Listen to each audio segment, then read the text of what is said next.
Hello, world!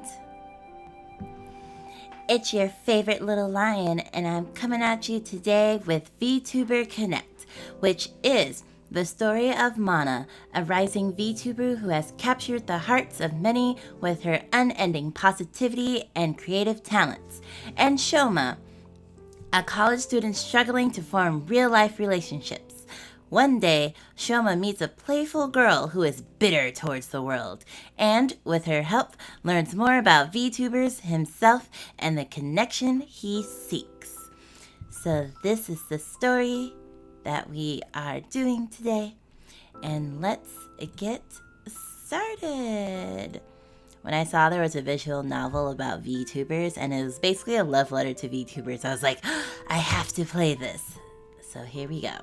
And I'm going to be on the left side of the screen today because the text is like right leaning and I couldn't find a way to put me there without blocking the text. So, let's begin. The sounds of heavy armor, clashing steel, and furious button mashing filled the air. The girl in front of me is deeply focused, rhythmically bobbing her head to match with her character's actions. This is the final boss of the video game she's been trudging through for over 50 hours of in-game time. My eyes are glued to the chaotic but methodical movements of the characters in-game. Oh, also, if you notice on the left side, she has a VTuber accomplishment plaque. I wonder if I'll ever get one of those one day. I like her star chart too. I have not eaten the entire day, but this is the conclusion to a month-long journey of constant revives, unlucky deaths, and cathartic victories. I will either see this fight to the end, or I will die trying. I also just really love the room setup too. I really want my own room one day. Please end this soon though, I'm actually starving. The towering figure slashes at the player character on screen, but the attacks are met with perfectly timed rolls. Suddenly, the boss contorts its body to slash behind itself, landing a direct blow to the player. Shouma, did you forget about the attack pattern? Oh no, she's one hit away from death. If she dies here and restarts again, that means another 10-minute long dance where she has to dodge 10 attacks for every one attack she gets in. Also, another 10 minutes where I get the urge to backseat and don't get to eat. The starry-eyed girl starts leaning forward in true gamer fashion to indicate that she's completely focused. Within the game, the armored player manages to land a successful string of hits. The health bar of the boss almost drops to 0, but there is not enough time to get another hit in before the boss can retaliate. Showing perfect restraint, the girl manages to roll away in time to dodge the counterattack. This is it, a sliver of health on both sides. Any one successful hit will mean victory. The boss leaps into the air. The player character paces back and forth as if to accurately measure the distance between them and the descending foe. Right before the moment of the landing, the player character rolls immediately to the side. Anticipating the follow-up attack, another roll is performed in immediate succession. The timing ends up being flawless, as there's now a golden opportunity to strike. The sword of the armored character is brought down, slashing through the boss monster. The boss falls to its knees and starts disintegrating. Finally! I immediately start clapping in joy that both the girls and my immediate suffering has come to an end. It's done! The girl's body sinks back to indicate that she's expended most of her energy. A monologue from the armored character starts playing to indicate the end of the journey. The end credits starts rolling as the character fades away to black. Blue-haired girl. That was a great game! It truly was. I cross my arms and nod my head in agreement. It took a while, but it's finally over. I really loved the feel of the controls. I feel like I had complete agency over my character's movements. Is that not all games? I could tell they put a lot of effort into the way that the character moves. It also helped that The quality of the soundtrack, art, and direction made for an overall immersive experience. And the female lead, just look at her design. I was basically drooling the entire game. Oh dear. I might draw some fan art of her later. Of course you would. Same? No, she's mine. Dang, I didn't think it would take me this long to finish the game. Alright, I might stop here for today since I have some stuff I should get done today. But first, I might step outside to take a walk. Step outside? You? Yes, I'm doing what they call touching grass. Shocking, I know. But actually, I went downtown yesterday for the first time in a while. It was because the new line of graphics card had come out not too long ago. I was trying to buy 2 for myself. But guess what? They were only letting people buy 1. Makes sense, given they're normally sold out in most places. I know it's because of the shortage, but still, the employee actually looked annoyed with me that I wanted to buy 2. Maybe he thought I was a scalper and was part of the reason that there's a shortage. Didn't this like actually happen though in like real life? I was told, well, I mean, obviously these things happen in real life, but I mean like recently with the shutdown, and I think there was a graphics card shortage. I was told that I would have to wait a month before buying another one. I think I might just look online and order them instead. I would think you could just ask someone to go with you and have them buy one as well, but I guess I shouldn't be talking. Ask a friend? Nah, I don't want to inconvenience other people. Okay, who was the one who said I have no friends? Oh no. I'm too tired to hunt you down. I'll spare you for today. There wouldn't have been any problems if there was someone with me though. Why don't you come with me next time? Tee-hee. Okay, why the cringe responses? Okay, I'm leaving now. Bye. No. Didn't you say you wanted to eat? Yeah, that's right. Feel bad about it. No, but actually, I have to get going now. Ending the stream here. I'll catch up to Super Chats tomorrow. The day I have my own Super Chats. Well, I can't even get my first 100 people, so I need to calm down. Thank you to everyone who subscribed, donated, and came to watch at any point. Oh yeah, and I want to remind everyone that my anniversary stream is in 9 days. That's weird. I would have expected her to sound a bit more excited about her anniversary. Maybe she's just a bit tired. Thanks again for coming to Mana's stream. Bye-bye. I close the lid of my laptop as I get up to stretch the muscles I've neglected to use for the day. Not that I use them much anyway. Another day, another great Mana stream. I can't believe it's almost her first anniversary. It's hard to imagine that she's been able to grow so much in such a short amount of time. It's only been half a year since I started watching her, but I've made sure to make it to every single stream, which hasn't been an easy road. I could feel myself almost transcending my human form during one of her subathons. But this is what being a monofont... Sorry, I don't know why I went monofont. Monofan means. We walk this harsh path of silent hole-digging endurance streams and meme song karaoke sessions along with her. Sometimes we are graced with situation, ASMR streams, or professionally made song covers. I suppose I can check out some of the other VTubers I follow while Mana is offline. I still haven't eaten today, but if streams are not watched live, then what's the point? I mean, I get wanting to watch people live, but especially if you're like a lurker, it's totally fine to watch VODs.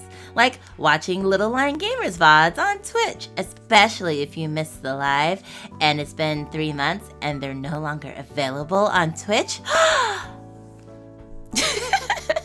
Shameless plugs! Watching a recording of a stream after the fact is akin to watching an anime months or even years after it's aired. I mean, but also, who has the time to watch, like, all animes live and stuff? Like, but to each their own. I'm sure I have people that prefer only watching lives and people that prefer or don't mind VODs, but I have a mixture of both.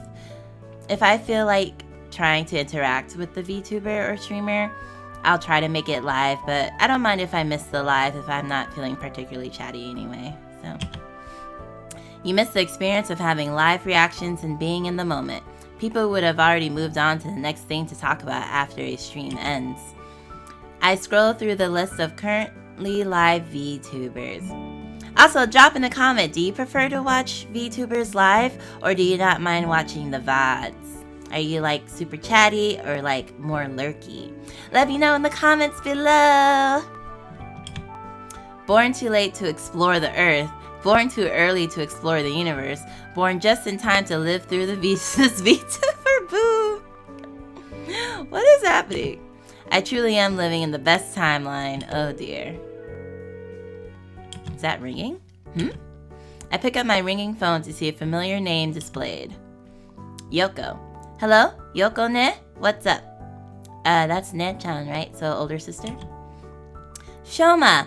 That's what I should be asking you. Have you spent all day watching VTubers again? Of course not. I stepped outside to take the trash out earlier today. You haven't eaten a bite today yet, have you? I've been consuming the entertainment media of live streaming. Quite filling, if you ask me. Oi! Don't make me come over there and punch you. Look here, I know it's the first summer after you've entered college, but how long do you expect to just watch VTubers all day? This isn't a phase, it's a lifestyle. Besides, I watch anime and play video games as well. And it's not like my grades are bad. It's not your academic performance I'm worried about. Have you given up on trying to make friends? ...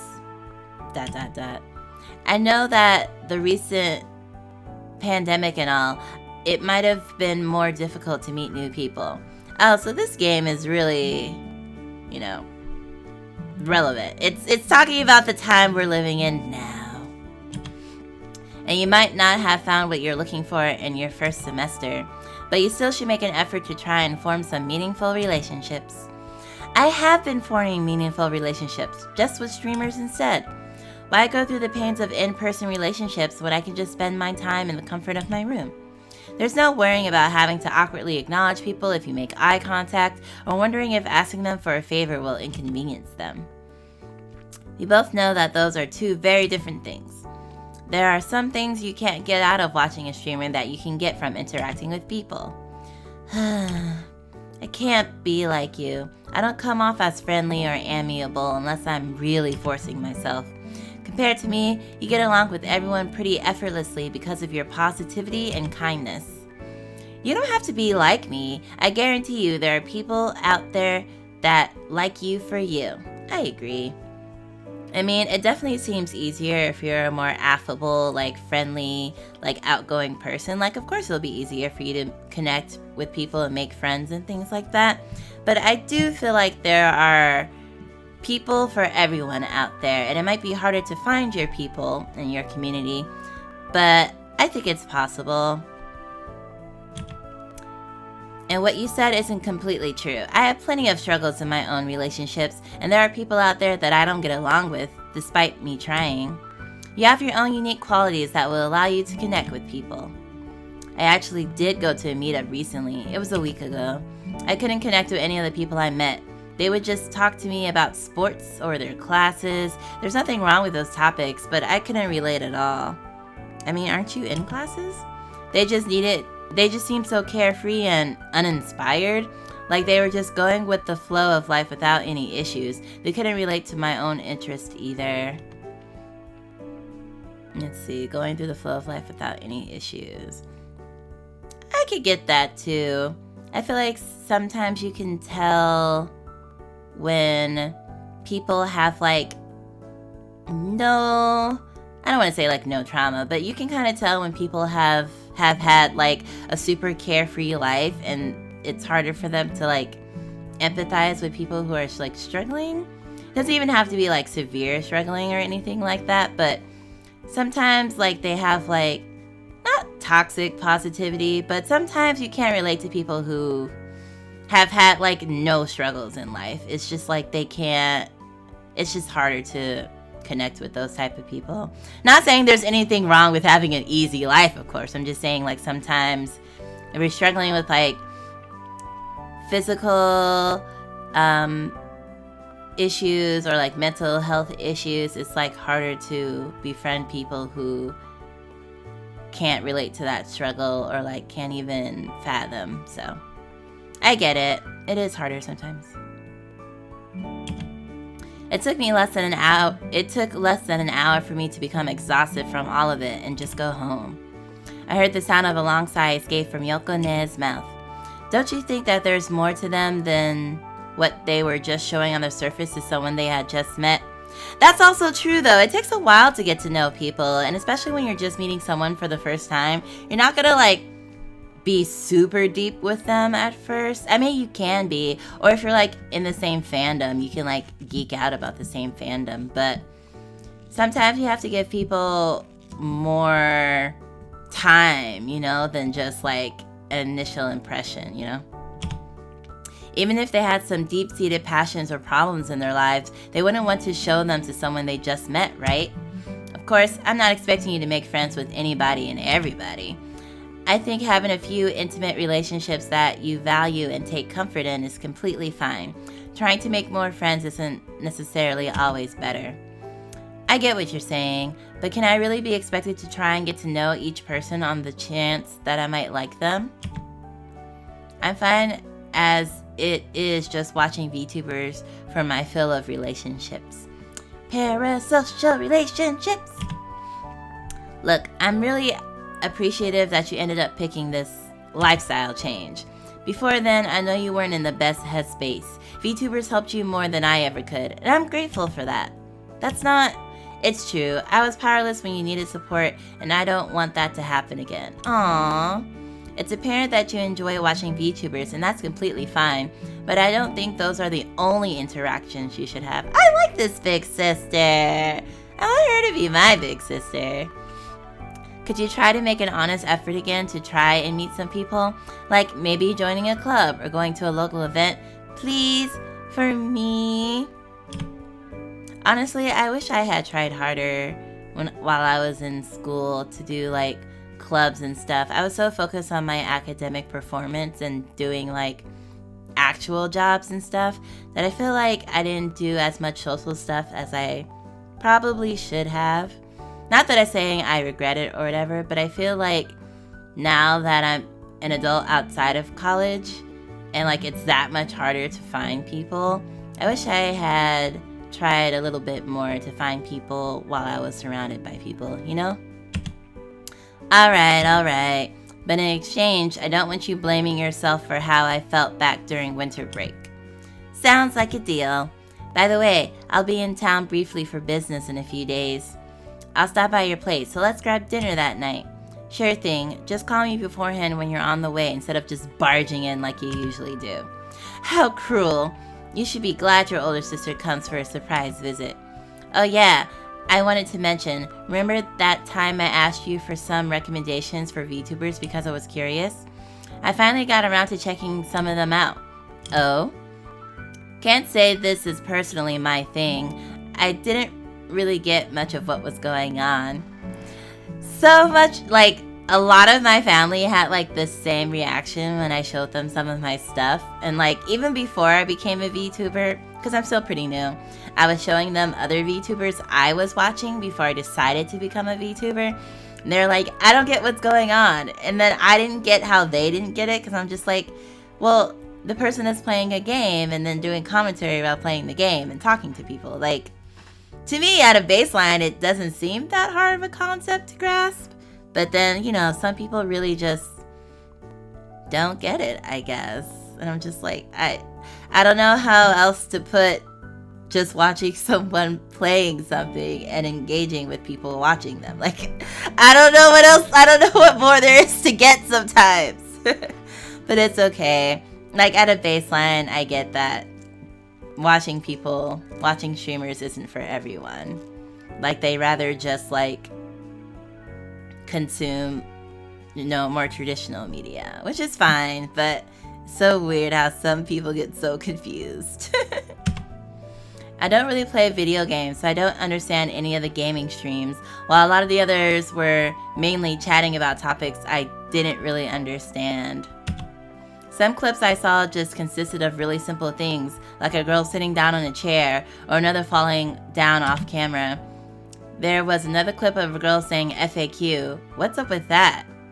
Well, don't question it. Oh dear. I mean, FAQ is not a VTuber specific term.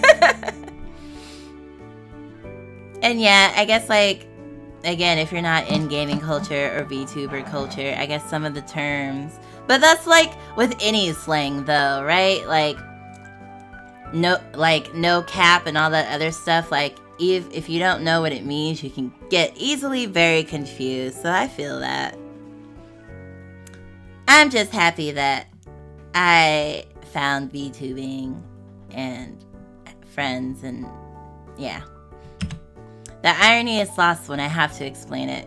Unless maybe I don't know what FAQ means in terms of VTubers. I could just be ignorant. But that's about what I expected. I even told you that you wouldn't understand much. Hey, I wanted to try and understand your interests a bit more. Ah, good big sister. Can't say I understand any better after checking it out, though. But that's alright. As long as this is something you personally take solace in, just remember that there are other things out there that might bring you happiness. Anyway, I gotta go now, so let's catch up in a few days. Sounds good. See you later. Bye-bye. Oh, this is so cute. I think I'm gonna really like this visual novel. I mean, I already thought that before I started playing, but now I really feel like I will. I laid my phone on my desk and let out a sigh. That sister of mine, she really doesn't have to worry about me so much. But that's just like her. I feel a peace of mind when I feel a peace of mind when I know she's looking out for me. I guess I can try and follow her advice, but I'm not really expecting much. I feel like I'm not super close with Brother Lion, who's older than me. Sometimes I wish we were closer, but I get why we're not. But yeah, it seems nice to have a sibling that you can like talk to more regularly. I know growing up with a sibling that's close to your age can be chaotic and like rivalry, but like I feel like when closer in age siblings become adults and like move out the house and like have separation, like they tend to come back together more mature and have like be able to have a more mature relationship and more supportive relationship, because they're not, children living under the same roof, vying for resources or affection or, whatever. They're not bickering all the time, Like how sometimes when you transition from like living with your parents and then having a more adult relationship with your parents after you move out and live your own life and stuff, like, but that didn't quite happen with me and Brother Lion. So sometimes I wish we were a little bit closer, but who knows, maybe we'll grow closer like sometime in the future. I guess I can try and follow her advice, but I'm not really expecting much. Even if I did, it would probably end up being something superficial. The type of relationship where we would pretend to care about each other's interests and only associate with each other when there's something to be gained. Oh dear. This is why I stick to watching VTubers. There's no expectation for me to live up to a certain standard outside from behaving in chat. Yeah, like behave in chat. These streamers share my passions and interests, so I won't be judged or misunderstood for what I do.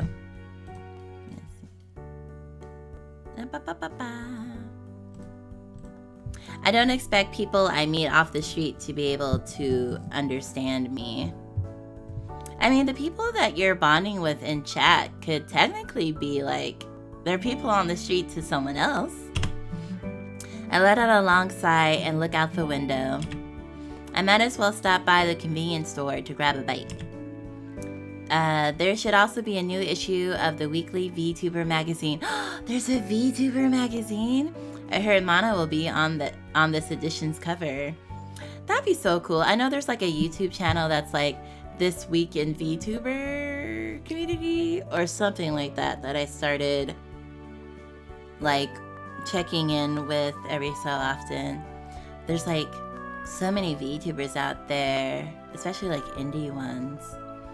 So it can feel like very overwhelming to try to wrap your head around all that's going on in VTubing. But that seems really cool that they have a magazine in this world. VTuber Connect. I'm greeted by the... Well, actually, I wonder if in Japan they have like VTuber magazines and stuff, because that makes more sense that they would have it kind of more baked in their culture than here in the States. I'm greeted by the harsh glare of the sun as I get my first exposure to sunlight for the day. I arrive at the local store located a few blocks down from my apartment. As I approach the magazine section, I see a figure of a girl staring at the last copy of the VTuber magazine. I immediately notice the dark circles under her eyes, reflecting the wary aura that's exuding from her. Even I don't ever look this dead inside when my donations get ignored. This might be a grim reminder of the harsh realities of the 3D world. It's a stark contrast to the positive atmosphere of VTuber streams. I mean, VTubers are still people. Like, we still put on a mask a lot of the time. She appears to be lost in thought, staring at the image of Mana on the cover of the magazine. I mean, I'm gonna call this right now. I think this is probably Mana in the real world, and this whole thing is gonna be about him meeting the real Mana and figuring out she's a real person, and she actually has like more of a bitter outlook of the world, but Mana is like a performance she puts on. Like, that's, I'm calling that right now. Clock it, dock it, put it in your pocket. Alright. She notices my presence and turns my way. Oh, sorry, did you want the last copy of the VTuber magazine? Wow, even her voice sounds like she's dead inside. Wow. I'm so used to hearing voices full of life on stream that I didn't realize that people could sound like this. Oh my gosh, she is like into this person. Were you gonna buy it? If you were, then it's alright. No, that's okay. Do you want it? Huh? I guess she's being nice and letting me have it. Thanks. Yeah, I was planning on getting it. Well, in that case, I'll be buying it first. What? Huh? Jokes, jokes. I was like, oh dang. She's like, oh, if you actually want it though. You could take it. This girl. I guess she does have a bit of life in her. Thanks. I mean, if he's so judgy off the bat, then no wonder he can't make friends. I take extra caution picking up the magazine in case she tries to mess with me some more, but she just looks at me with a smug smile. So you're a fan of VTubers? That's an understatement. VTubers are my lifeblood. Oh, just curious. Why do you like VTubers? Offering a chance for me to talk about my favorite thing in the world? Say no more. First off, there's an implicit assumption that these people with anime avatars are going to share a common interest in Japanese entertainment media. I automatically build a connection with them because of that, as well as the immediate attraction that I have to a well-designed model. Oh yeah, I was watching more like VTuber advice like clips or whatever, and they were saying like having a really nice model is so important, kind of like in the real world, like, you know, having a pretty face helps you. And then I guess I like took that for granted as like a 3D model, because I was like, well, you know, I built my model on like VRoid Studio, so it's like a free program. So I was like, my model isn't like anything super duper special compared to like the super nice designs, that custom designs that people like pay like $1,000 for to get like live 2D. So I didn't think like my model was anything particularly special, but the amount of compliments that I got on my model like really made me feel better. And then when I learned about like how important it is to have a model that people like, it made me feel like that much better. And also apparently like a lot of, or like, I guess there's an idea that a lot of people of color use anime avatars that look more traditionally, you know, like pale skinned, because there's, you know, discrimination against like streamers of color.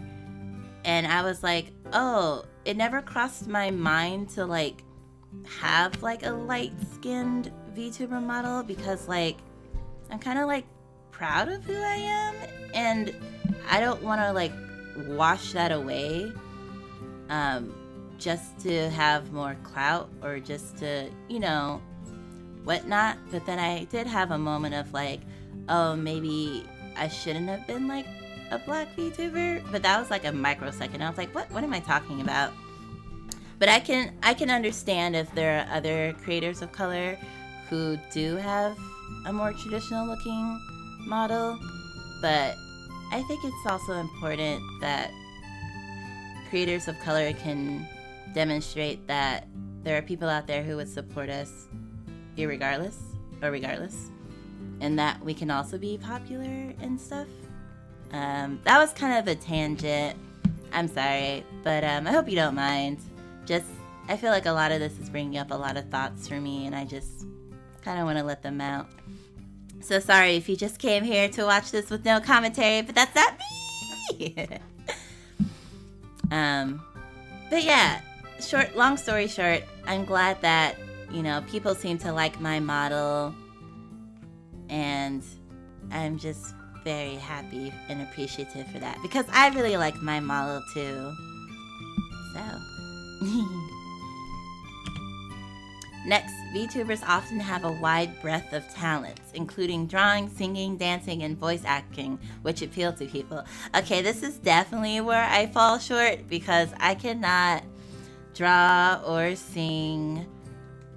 I mean, I can dance, but I can only dance to the extent of like, if you show me moves to do, I can do them pretty well, I think, but I can't like freestyle dance.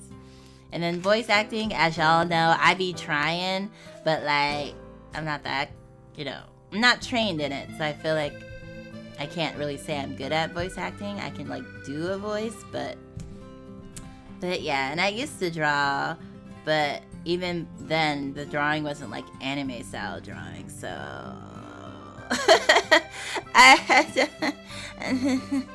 I'm learning kalimba though, so I can play kalimba for y'all. But sorry, you just kind of get me and my stories and my occasional gamer rage. I hope that's okay. VTubers are just generally entertaining people that are nice to be around. When I'm watching a VTuber stream, it's almost like I'm hanging out with them. I do like that facet. Overall, VTubers are just these incredible bundles of character and talent. It's almost otherworldly. I beam with pride at my detailed explanation, but I'm met with a blank expression. I see. She doesn't look very impressed by my explanation. I'm starting to think I might have creeped her out a little. Maybe I shouldn't have said I like them because they're cute or funny. I mean, but hey, she was the one that asked. Say, have you ever thought that these VTubers aren't real? Huh? What do you mean? There are real people behind those avatars. Oh, her name is Tired Girl. I know, but what if a VTuber persona is not really who they are? What if the person behind them acted completely different? It's almost like the VTuber doesn't actually exist as a person. I pause at the abruptness of this question. This typically wouldn't be the type of questions that you would ask someone you just met. I mean, I believe since you were both looking at the VTuber magazine, like, it's not far-fetched to have a deeper conversation about it, like. And also, didn't you just complain to your sister that you couldn't talk about your passions with other people you just met? And now this person is literally like, yeah, let's talk more about your passion. And you're just like, wow, you're so weird asking me about my passion. Like, and first of all, she was reading the magazine first, so like, okay, whatever. But I don't like the implications that are being made about VTubers, so I'll bite. Well, I don't doubt that there are differences in the way that people present themselves on stream and the way that people act in their personal lives. People act differently depending on the situation, like how to act in front of strangers versus how you act at home. That's true for VTubers as well. I guess it also depends on their situation. Why are they acting differently? That's true. What about this? You have a person that acts a certain way, but for the sake of playing a VTuber persona, they have to adopt a different personality and act in a way that they usually never would. Would you consider that VTuber to not be real, that the person was just playing a character? The idea that an idolized VTuber isn't actually real is one that wouldn't sit well in anyone's mind. But thinking about it, there is some validity to that idea. I watch VTubers all the time, but I always just assumed that they was a person behind the avatar that acted that same way. As much as I hate to admit, I guess there's always a possibility that there might be a real person behind the avatar who's just playing a part. But does that necessarily mean that the VTuber isn't, quote, real? What would even constitute them as being, quote, real? This is making my head hurt. I guess there's an argument to be made that because there isn't a person that would act that way completely naturally, that identity might not be, quote, real. But at the same time, it's pretty difficult for a person playing a character to hide their individual quirks and mannerisms, even if they're adopting a completely different personality. That's what I was thinking. I was like, if you told all, like, VTubers, like, oh, stop acting like how you're acting and act exactly like this one other, say, super popular VTuber, or even, like, people trying to emulate, like, a popular VTuber and get popular by acting just like them. Like, at the end of the day, that's really hard to completely emulate someone else, because even if they're playing a persona, it's still connected to them in a way. Like, you can only act so much, I think, if that makes sense. But yeah, I mean, he's basically saying what I'm saying. But I agree.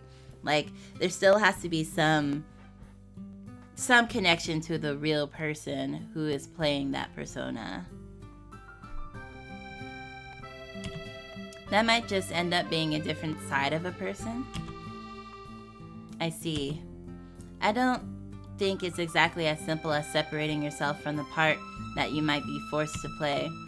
There will likely always be a part of that person that shows. Yeah, exactly.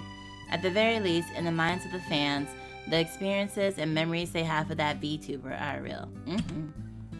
Maybe that's what matters. Oh my gosh, I love this game so much! Did you take that line from your favorite anime?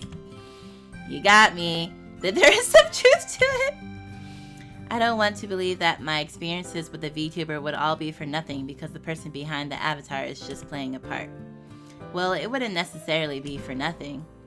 It's just that I'm sure a bit of fans would feel betrayed if that wasn't who a VTuber actually was, and that the VTuber themselves might not be able to act that way they want or do the things they normally do. Speaking of which, I also want to ask, would the motivations of the person behind a VTuber avatar even make a difference? Say you have a person who's really shy, but they want to be able to put themselves out there and be more open. So they use a VTuber avatar to reinvent themselves and be a more outgoing person. I feel like that's a very common situation for VTubers. I feel like so many VTubers are like, I'm actually a very introverted person, but I like psych myself up to be more extroverted as a streamer, and then once I stop streaming, I go back to being more my genuine introvert personality. Then you have another person who's shy, but they take solace in that and want to continue being shy as a VTuber. But they're forced to play the personality of an outgoing person, maybe because the agency they joined forced them to. I mean, I feel like agencies at a baseline just want a more not shy person. Because you have to appeal to mass people. Can both the VTubers in those scenarios still be considered to be the person's self? I feel like she has to be Mana. Like, she's way too close to this to be a casual observer. My gut reaction is to say that the VTuber persona of the person who voluntarily plays that personality is more real and obviously themselves. But even if someone didn't want to play that outgoing personality, they might still be themselves acting in that way. And they might find themselves naturally becoming more outgoing, and therefore that becomes their self. The first example definitely seems like it's someone who's themselves when VTubing though. But if they can act that way when they adopt their VTuber identity, then is that really themselves? Isn't that similar to putting on a superhero suit or transforming into a magical girl? I've watched enough magical girl anime to know the answer to that. Transforming empowers the girls to perform feats that they otherwise might not have had the courage to do.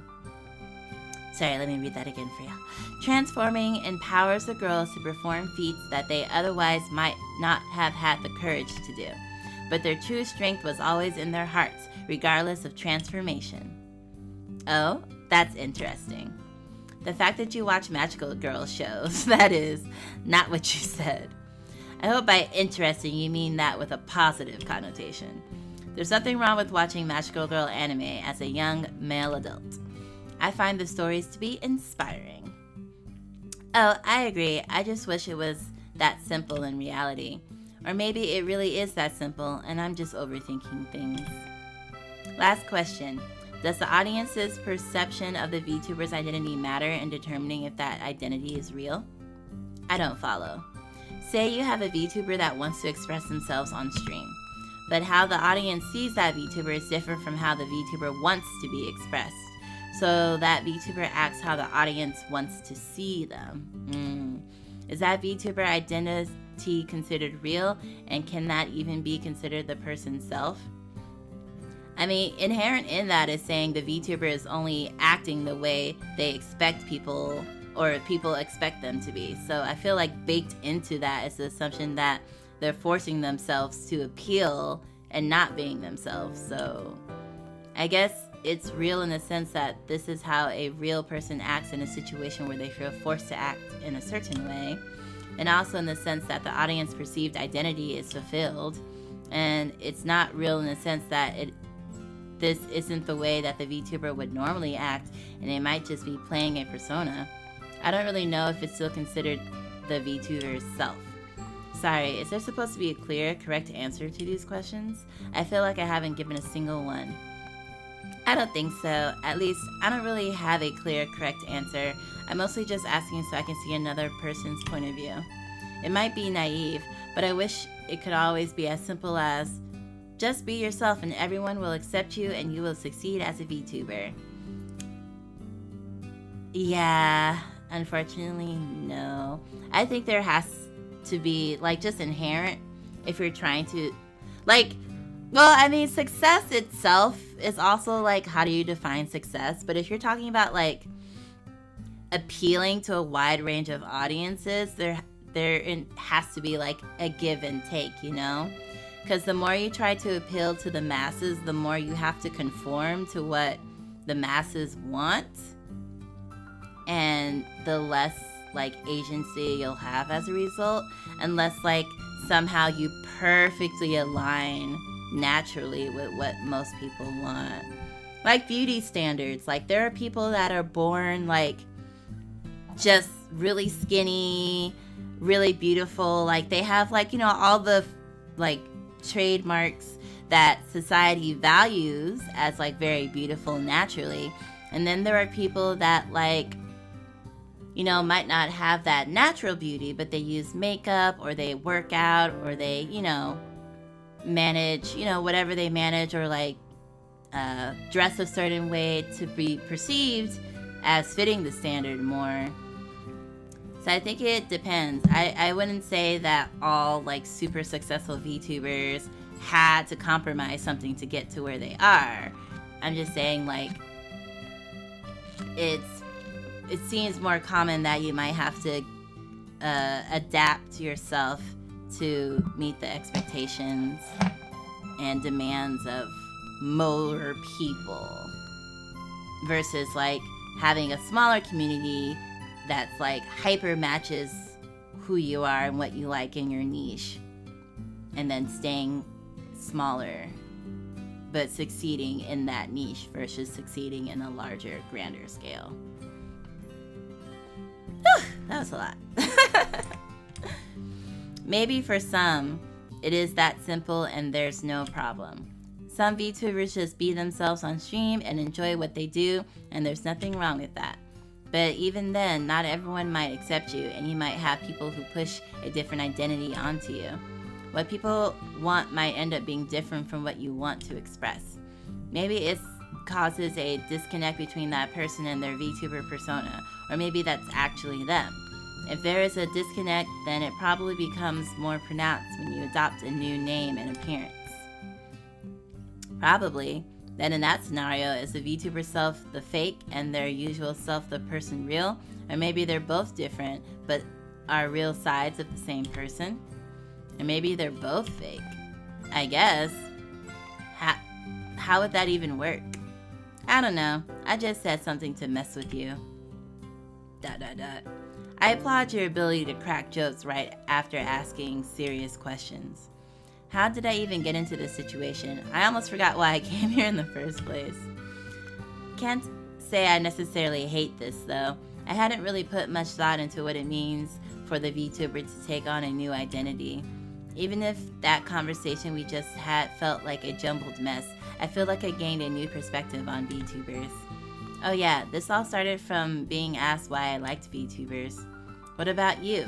Why do you like VTubers, assuming that you do? What if I said I don't watch VTubers? I would demand my time and energy back. Here I thought I found a kindred soul. Okay, yeah, I watch VTubers. Why I like them? Let's see. VTubing can be a shelter for those that need it. Sometimes you have nowhere else to go. Sometimes you just need to get away from everything. Sometimes you aren't happy with the way things are, and you need somewhere to express yourself in ways that you normally couldn't. In the world of VTubing, you're free from the threads that tie you from becoming who you want to be. You can choose how you look, how you act, and just be able to reinvent yourself. I'm suddenly reminded of my own experience of when I started watching VTubers. I really did have nowhere else to go. For the first time in who knows how long, it feels like someone might have understood me. I can relate to that. Oh? Sometimes we just need to feel like there's someone there, talking and chilling with us. There might not be anywhere else to go to get that human connection. I realize that I said I have no friends in a roundabout way. Even if there are people in your life that you can go to, it might feel like nobody understands you. Sometimes you just need a break from everything. Others might not even have the luxury of having friends, so they go to VTubers. She looks at me when she says that, as if to emphasize the idea that I might not have friends. Why are you looking at me with that expression when you say that? Come on, you're just supposed to look at people when you're speaking to them. You didn't think I was implying anything, did you? The girl is giving me a smug smile. She knows what she did. Nope, not at all. Must have been a coincidence. I must have been mistaken. Sorry for suspecting you. I give my best exaggerated display of poor acting. Good. I accept your apology. I was about to break into tears if I were to be suspected of implying that you have no friends. Hey, you're not supposed to point that out, so you were implying that. She gives a hearty laugh, then quickly goes back to her deadpan expression. I don't know what you're talking about. But going back to what I was saying, she's changing the subject. Even if there's nowhere else to go, that's not to say that people should go and pour their troubles out to a streamer. You don't do that, do you? Hey, what are you trying to take me for? My struggles are so pathetic that even if I wanted to inconvenience others, they would just think of me even less than they already would. I don't think that's something you should be proud of. But I don't think it matters how pathetic your struggles are. There might always be others out there that are going through a rougher time, but that doesn't make your struggles any less important to you. What matters is how you deal with them, right? There's too much I don't get about this girl. Why did she suddenly start asking me difficult questions about VTubers? What's with the sad look she's giving? And at the very least, I don't think she's being nice for the sake of seeming nice, like other people do. Honestly, my struggles really are pathetic. Why would I ever inconvenience VTubers to listen to the troubles of someone as insignificant as me? Even the girl in front of me, I'm not going to try and earn any pity from someone I just met. I'm sure my struggles are not worth the time or emotional energy from even random people. Thanks. I didn't want to push back in case she ends up expending any more energy on insignificant things. So, why are you asking me all these questions? Do you typically interrogate everyone you meet? How rude. Of course I don't do this to everybody. You are just a prime victim. In what way was I a prime victim? You're a VTuber fan, for one. You also look like you had nowhere else to spend your time. What you said was contradictory. Being a VTuber fan means I have no time to spend on anything else. Yeah, sure. That proves my point. I'm not entirely convinced that she would just randomly start asking me weird questions without any reason, but it doesn't seem like I'll get an answer out of her. I might as well just take the chance to ask about her thoughts on other things. You said you were a fan of VTubers, right? What about Mana, the one on the cover? I guess you could call me a fan. Isn't she the greatest? That cool voice, that great sense of humor, the ability to handle any situation with confidence, the talent she has in so many fields? It ain't much. Huh? There are tons of other VTubers out there that are more talented and put in just as much work. The stars just aligned for her to make it big. I take back what I thought about being understood. You might as well be kicking me down and stomping on me. Hey, some people are into that. There's no way that she was just lucky to get and got where she... There's no way that she was just lucky and got to where she was. Well, that's the reality of VTubing world. It's all about timing and luck. That's just wrong. You can't just make nothing out of their talents and efforts. Believe me, I really do respect the talents and efforts of VTubers. But the reality is that no matter how talented or how much effort some people put in, it won't be enough. They won't make it. It actually reminds me of another advice stream I was watching, where the streamer was pointing out that sometimes people plateau or don't see the success that they are hoping to see, and they think it's like the algorithm against them, or just like, you know, they're not lucky enough or whatever. But then she makes a good point to say that sometimes your content just isn't that good. And so in my mind, it's like, you know, if you're talking about genuinely talented people, then yeah, like sometimes genuinely talented people, if they were given the right resources of support or backing, they would take off. But sometimes they don't get into an agency, or they don't find, you know, they don't get those viral views, and they don't spread as rapidly as they could. But then there are people that like do put in a lot of effort and time and resources, but don't really have that mass appeal. Like their best is not good enough. And sometimes the reality of the situation is like I think for acting, right? Or like comedy, like you could think you're the funniest person in the world, or you could think you're the best actor in the world, but like sometimes your best is genuinely not good, and sometimes people have to accept that as well. It's not always like the universe against you or the algorithm against you. Sometimes your stuff isn't good. But yeah, there are situations where someone, you know, like people who are really good singers, but they just don't get traction. Like their voices could be the best voice you've ever heard, but if they're in a place where they can't even get like their voice like on the internet, or like, you know, noticed by prominent people in the field that could take them somewhere, then, you know, they end up staying obscure. But yeah. Yeah. Oh my gosh, this is turning into such a philosophy stream.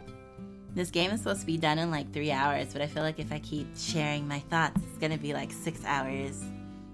We'll see. Others with less talent and who put in less effort might make it big instead. That's also true, but I feel like that's not the norm. Maybe it would be because they come across the right opportunity to join an agency. Maybe that one clip they had went viral. The internet isn't a place that perfectly and accurately rewards work and talent. Oftentimes, the success of a VTuber will blend to the whims of whatever's trending at the time. And if that was easy to just predict or figure out, then anyone could just make it big. I have to stop myself from getting angry. I know I shouldn't get defensive about things I like. No, I mean, it's very common to get defensive about things you like. But any affront to the VTubers I like, Mana in particular, feels like an attack on myself. I guess if you're thinking like, feeling like she's saying like, oh, she's not as good as you think she is, so you being a fan is just you being tricked or something like that. I think I've calmed down. Thinking about it, there is some validity to what she's saying. The internet can be unpredictable, and how a VTuber can make it big isn't often something that's so easily determined. I watch plenty of smaller VTubers myself, and to say that they're not making it big because they're not working hard enough or that they aren't talented enough is disingenuous. But at the same time, you can't just make it big by timing and luck alone. People aren't just going to keep watching because you got lucky. There has to be some appeal to get people to stay. Exactly. Like, even if you blow up and become, like, have a viral clip, if, like, everything outside of that clip is not good, or, like, you know, you just hopped on a trend and happened to blow up, but everything outside of that trend is, like, not appealing enough, then the crowds aren't gonna stay. Like, it's a combination of all these things, I think. Sorry, I got a bit emotional. I mean, you didn't even say anything. You just self-processed and then started talking once you calmed down, which is brilliant, by the way. I think you're right about some things. We can't predict who will become big. There might be plenty of VTubers out there that could have been the next big thing, but never did. But there's no way that a VTuber would remain successful without having the hard work and talent required to do so. I don't believe that Mana could be as successful as she is just by getting lucky. I'm sure there was some of that involved, but the reach she gets by touching the hearts of her viewers just isn't a product of timing or luck. I truly believe that who she is as a person and the work that she puts in is the reason why she continues to appeal to so many people. She just looks at me with surprise. Who she is, huh? Sorry, I got a bit emotional as well. Maybe you're right. Regardless, popularity isn't the only indicator for success for VTubers, is it? There's a ton of VTubers that are satisfied with the community they've built, regardless of size. I'm sure there are people who think that way, but at the same time, I think in the back of their minds, a lot of them also think that it would be nice if they were to make it big. I mean, yeah! I don't think you're gonna find many people who are like, oh, if I was offered a chance to become super big, I would hate being super popular and hate making money and hate being loved by the masses. Like, I don't see many people who would actually say that. But just because you might think in the back of your mind it'd be so nice to be big one day, doesn't mean you don't value where you are now and the people who support you now. There are also plenty of VTubers out there that have a single-digit average viewers and desperately wish to grow. Of course. Can't say I've been through that or know what goes through their minds, but you have a point. I've seen many VTubers try to put themselves out there on multiple platforms and try to grow. And imagine how many of their stories have been denied because they could even get going. And imagine how many of their stories have been denied before they could even get going because they started at the wrong time or just got unlucky. Did someone kick you down this morning or something? You don't seem to have the most optimistic outlook on things. This morning, someone's been kicking me down every day. Well, you should probably tell that person to stop. Yeah, well, that someone is life. I'll make sure to tell them next time. But anyway, since we're talking about Mana, what if the one behind Mana is a completely different person? You mean what we were talking about earlier? Do you mean that the person behind Mana acts completely differently? That's a bit hard to believe. I don't know. Would it actually matter? What do you mean? Even if Mana is different off stream, then does that really matter? Yeah, that was his point. He was like, the memories and like the engagement that you get with Mana while she is live is what matters. Like, if she's completely different offline, then it doesn't matter because you're not engaging with her offline. So like, it doesn't matter. I mean, like you said earlier, there could be a ton of reasons for it. You wouldn't feel betrayed that she was lying to you in a way? I think in the back of my mind, maybe I would, but she doesn't owe it to any of us in any way to act a certain way.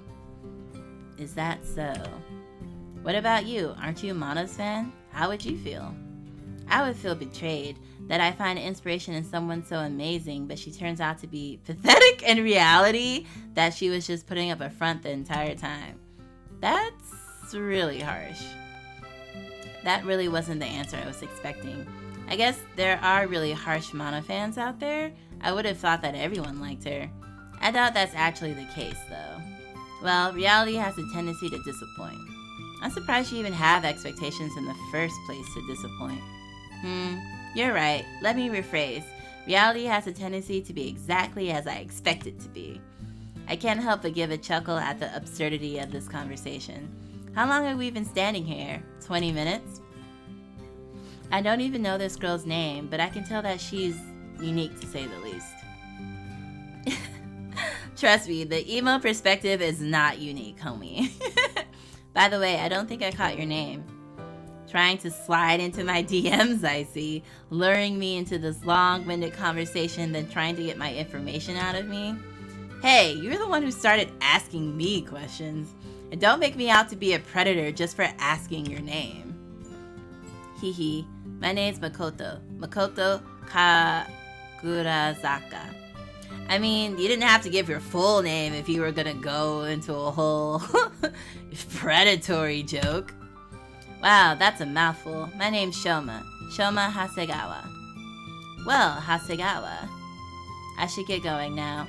Oh, I remember that Yoko-ne requested of me earlier. I'd much rather spend my time playing games or watching VTubers than try to converse with strangers. But talking with this girl wasn't all that bad. She has a certain bitterness toward the world that I kind of admire. A lot of other people I met just seem to passively agree with anything, but she doesn't seem to be afraid of speaking her mind. And she has some interesting takes and questions.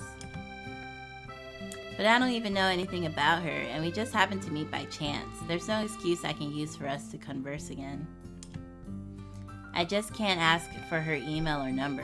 Why would I think that she would want to continue associating with me anyway?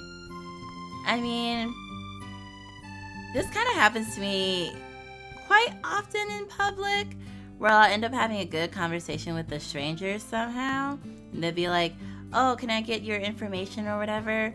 And then for me, I'm just like, usually that ends up with them like trying to hit on me or date me or something, instead of just like wanting to be friends, and that kind of makes me uncomfortable because I'm not really looking for that. So then I get wary of people asking me, because it always, not always, but a lot of the time it does like blow back in my face. Even if I'm like, oh yeah, we can be friends, they'll be like, you know, resent me or get mad at me for like flirting and leading them on, when I'm genuinely just like, I thought we could be friends. So more often than not, I really do, even if I enjoy the conversation, I just assume that it was like a one-time thing and just appreciate it for what it was in that moment, and not try to like have it continue, if that makes sense.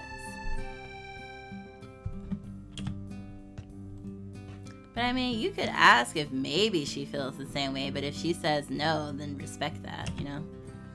I'm just being selfish. I'm not going to inconvenience her any further. Sounds good. It was nice talking with you. Maybe we'll see each other around. Well, I'll be here around the same time tomorrow. I didn't get to buy the magazine I wanted. Isn't that just a roundabout way of telling me to come back tomorrow? I mean, yeah, it's kind of like, well, we don't have to exchange information, but I'll be here if you care enough and want to try. You know, I think it's a nice alternative. Maybe I'm just getting ahead of myself. See ya. I watch as she walks away down the street. Surely people haven't changed this much since the last time I talked to them. I'm sure she's just an oddity.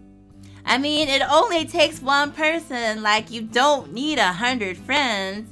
Maybe like 2 or 3. Like, you only need that many. So if you find one, then damn it, jump on that. Like, what? My stomach suddenly reminds me of the reason I came to the store. I take the VTuber magazine and a pre-packaged meal to the counter to check out. I plop down on my chair and lay the contents of my plastic bag on my desk. As I open the plastic casing of my meal, I stare at the cover of the magazine. Mana's face adorns the front cover with her signature winking peace sign. Oh, I like my winking peace sign. It's not the victory one, but... Self-voicing enabled. Mana's face adorns the front cover with her signature winking peace sign. I can't imagine that whoever is behind Mana might... Self-voicing disabled. Oop, I did not mean to do that. I was trying to go, victory! But I didn't know they had self-voicing. But it's not voice acting, it's like a more robotic AI voice. So I was like, you mean I don't have to talk? But I don't want to use AI voice, so I'll still read. I can't imagine that whoever is behind Mana might actually be a completely different person. Even if that was the case, would that necessarily be a bad thing if that was by choice? If the Mana persona is used to be another someone that they want to be, then that's fine, isn't it? If that wasn't the case, how could someone not want to be Mana? She's basically perfect in the eyes of the VTuber community. She's a pillar of strength and proof that you can make it with the top talent. She's a pillar of strength and proof that you can make it to the top with talent and hard work. I recall what Kagurazaka told me earlier about her success being a result of luck and timing. There's no way that's completely true. The reason she's so successful is because she's so amazing. How can anyone ignore that fact? I don't think there's much point in thinking about this, though. Mana is someone who's out of reach for any of us, especially someone like me. The most interaction you can get from her is a verbal reading of your donation. The amount of attention is enough. It's selfish and delusional to think that you can get any more than that. I put down the magazine and flipped through some VTuber streams to accompany myself for the rest of the day. Parasocial. Relationship. I stand up from my desk, content as I think about the productivity of my day so far. I've managed to make a sizable dent in my gaming backlog while not missing a single second of the VTuber streams I wanted to check out. Unfortunately, the limitations of the human body are preventing me from going further, as my body tells me it's time to eat. I remember what Kagu told me the other day prior. I'm gonna call her Kagu. I guess I could say Kagura. But Kagura reminds me of from Inuyasha, Karagura Saka. Kagu. Saka. Kagura. I'll say Kagura. It's almost time for her to be at the store. Well, I have to get food anyway. I might as well check if she's there. The sun once again batters my eyes with its rays of light as I step outside for the first time today. The storefront slowly comes into vision as I approach. I don't see Kagura anywhere. Did I just miss her? No, I'm pretty sure I just deluded myself into thinking that she would want to meet with me again. I guess I'll just get my food and head back. Hey! I heard the familiar voice of someone who sounds like they've given up hope in the world. Oh, Kagurazaka. Makoto. I saw you looking disappointed. Did you think that I already left? Did you miss me that much? The only disappointment I get from life is when VTubers cancel their streams. Oh, sounds like a satisfying life if there's the only thing that disappoints you. If that's the only thing that disappoints you. What brings you back here? Oh, you know, that thing your body does when you haven't eaten. I also wanted to check out the new Jump chapters. You mean you wanted to get this? Makoto looks down at the stands, her eyes on the last edition of Jump available. Is she going to mess with me again and take it? Curses, store manager, why do you not restock your shelves? No, that's not the one I meant. Oh, okay, I guess I'll take it then. Wait, no! Sure, sure, you can have it. I can't remember the last time I had the chance to catch up on manga. Makoto gives a somber tone. Is it because she's too busy? If she has the time to talk to me like this, then I would imagine she has some time to catch up on manga. Which manga do you read? I read a lot. Well, used to. But I would like to catch up with the Heroes of the Sky. I have the volumes for those if you like to borrow them sometime. Kagurazaka looks at me weirdly, as if I'm misunderstanding something. Sure, I'll take you up on that offer. Don't spoil anything before then, though. I'll murder you. Well, you already act like you have nothing to lose. You might very well do it. How rude. I haven't given up on everything yet. There are plenty of things still worth living for. Like cute anime girls and that amazing parfait at the cafe down the street. Oh, smooth. Right. Well, you know what they say. Suffering's how you know you're still alive, and you can appreciate the happy moments even more as a result. Just because something comparatively better doesn't actually make it better, does it? See, that's what I'm thinking when people are like, oh, you're complaining? There are people that have it worse than you. And it's like, yeah, and this sucks for me right now in this moment because there's also people that have it better than me. Like, I'm someone's worst scenario to them. So, like, I feel like comparisons always treated like a one-way street when it's, like, clearly a two-way street. I don't know. Isn't it all comparative? One person's level of suffering might be another person's regular level of living. Exactly. True, maybe my suffering is just a state of being for me at this point. That's how you're going to interpret it? Our conversation is interrupted by the sound of my stomach. Oh, sorry, I didn't mean to keep you from getting food. No, that's alright. We also probably shouldn't just stand around here. Do you want to head to the park just up ahead after I get some food? A smile suddenly forms across Kagurazaka's face. Oh? Oh ho ho. Hey, stop making it weird. I'm quite the busy person, but I guess I'll spare the time to stay with you so you aren't lonely. Yeah, I'm sure you spend your time very wisely. What was that? Nothing.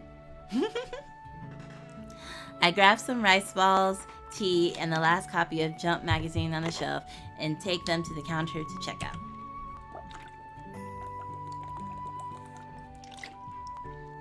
When I come back out, Kagurazaka is just staring out into the distance, lost in thought. What are you up to? You know, existing. Sounds rough. I've got what I wanted to buy, so we can go now.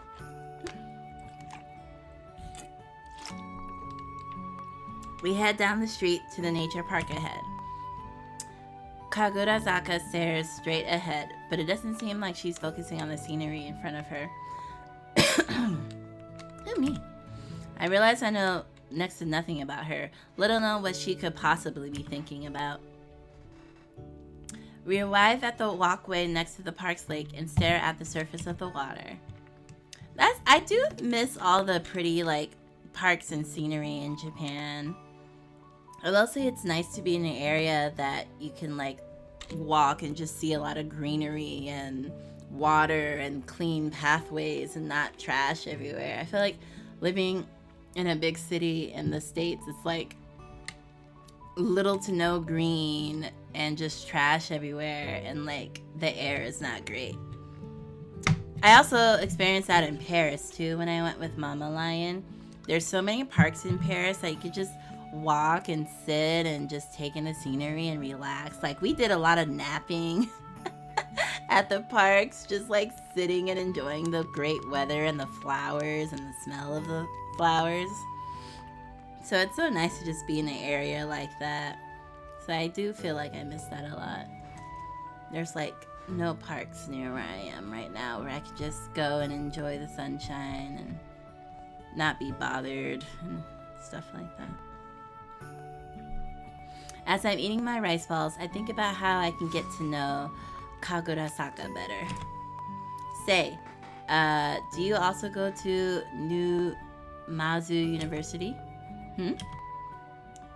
Kakagura Saka breaks her focus and turns to me. Oh, you too? I do. Can't say I'm particularly a fan of studying and attending classes, though. There are some people out there who are fans of that. If you're passionate about what you're studying, then sure. Yeah, I was passionate at the time about what I was studying, and I really enjoyed it. I'm mainly just doing it because society's so adamant about sending everyone to get higher education, and so that I can have some security in the future. Can't say I'm particularly passionate about what I read from these textbooks. No, I get that. I can't say I'm particularly passionate about the topics in class either. Most of my passions lie outside of what I do in class.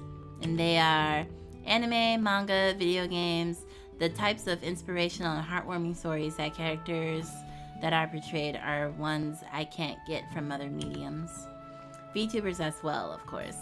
Being able to share in those experiences is also nice. Consuming creative media lets me experience journeys, feelings, and thoughts from others that I normally wouldn't be able to experience on my own. So, you're what they call an otaku. Haha, very funny. I'm sure that concept is very foreign to you. And like that wasn't obvious enough already from the conversations we've had. Sorry, please don't talk to me anymore. Her deadpan delivery of that line gets a laugh out of me. No, but that's something I completely understand. You're able to make a profound connection with someone or something, even if they might be fictional. What about you? What are you passionate about? Me? Of course, I like the same things you mentioned as well, but if I had to describe it, I like creating things as a way to share my own experiences and convey my feelings. There are just some things that I can't convey through words alone, and being able to create things lets me share that with others. When I draw that piece of art, that one scene that resonated with me, or sing that song about an experience that I wish to convey, I'm able to express myself and hopefully make that connection with others. When I'm able to bring happiness to others by doing so, then that's fulfilling in ways that words can't do justice. So it's a bit similar to what I said, but from the creator's side. You draw and sing though? Sing, draw, dance, voice act, make content. Can't say I'm particularly great at any of it though. Wow, that's a lot. I'm curious now. Can I see what kind of stuff you make? Yeah, not in a million years. Ouch. I understand though. It really is one of the best feelings though, when something that you created is able to touch the hearts of the people who experience it. It's like they were able to understand me and form a connection. It's like I made a difference in this world and that I matter. This was a bit unexpected, but I feel like I'm getting a better glimpse of her.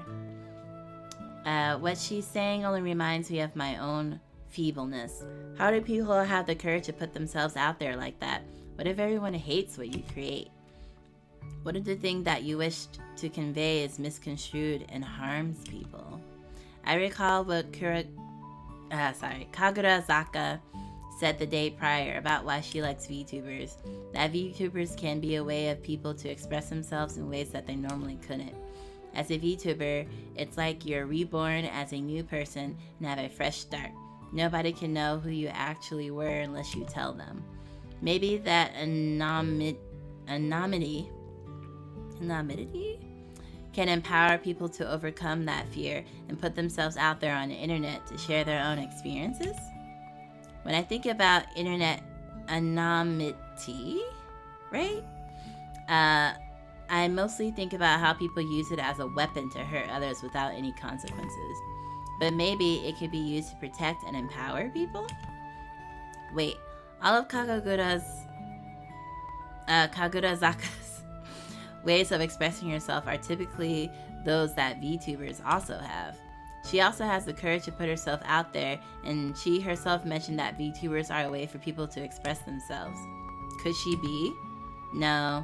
The chances are pretty small, statistically speaking anyway, and I can't imagine someone who's as jaded as her would be one! Ah! This is the moment where literally most of the pro tags are super dumb, and there's like obvious blatant signs, but they're like, this pro tag sees the signs, and it's like, maybe, but then talks themselves out of the obvious sign and like, nah, it can't be. And it's like, dude, the writer definitely knew what they were doing. They're like, what if we have a protag that isn't dumb and oblivious, just dumb and consciously so?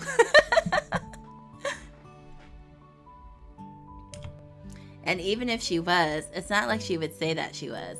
Yeah, exactly. I feel like I'm kind of like, I guess like in the VTuber community, like the whole assumption of anonymity is like helpful if you're talking to other VTubers or people who know about VTubers. But like when I'm talking to people and they're like, oh, what do you like to do in your free time and stuff like that? And I feel like I can't mention that I'm a VTuber. Or sometimes I might be like, oh, I'm a streamer. And they're like, oh, really? And I'm like, yeah, but I want to maintain my so I don't like tell them like I'm specifically a VTuber. I don't tell them like my handle or whatever. And like they don't push me on it or whatever. But I feel like that's probably not the norm or something like that, maybe. I don't know. But it'd be nice to be able to be like, yeah, I'm a VTuber, and then not have people expect that you would dox yourself. But like be like, oh, that's cool, and like not, you know, versus having to hide completely who I am and my passion and what I like to do, and just be like, oh, you know, I just like sit around at home or something like that, you know. You know, if you think about it, once we're gone from this world, we would only have those that remember us to have a lasting impact on the world.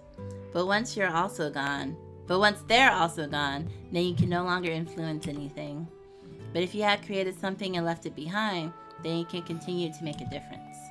Maybe that's my way of rebelling against our inevitable fate, that I refuse to be forgotten.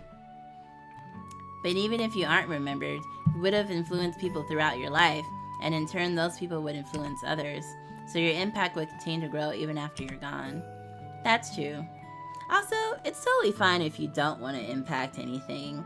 I think the idea that like everyone on the earth has to live for some reason and impact the world in a positive way or something, it's kind of unrealistic, but also like a lot of pressure. Like some people don't want to leave a legacy or like impact the world in profound ways. Some people just want to do their thing and enjoy their time while they're here and just call that a life, you know?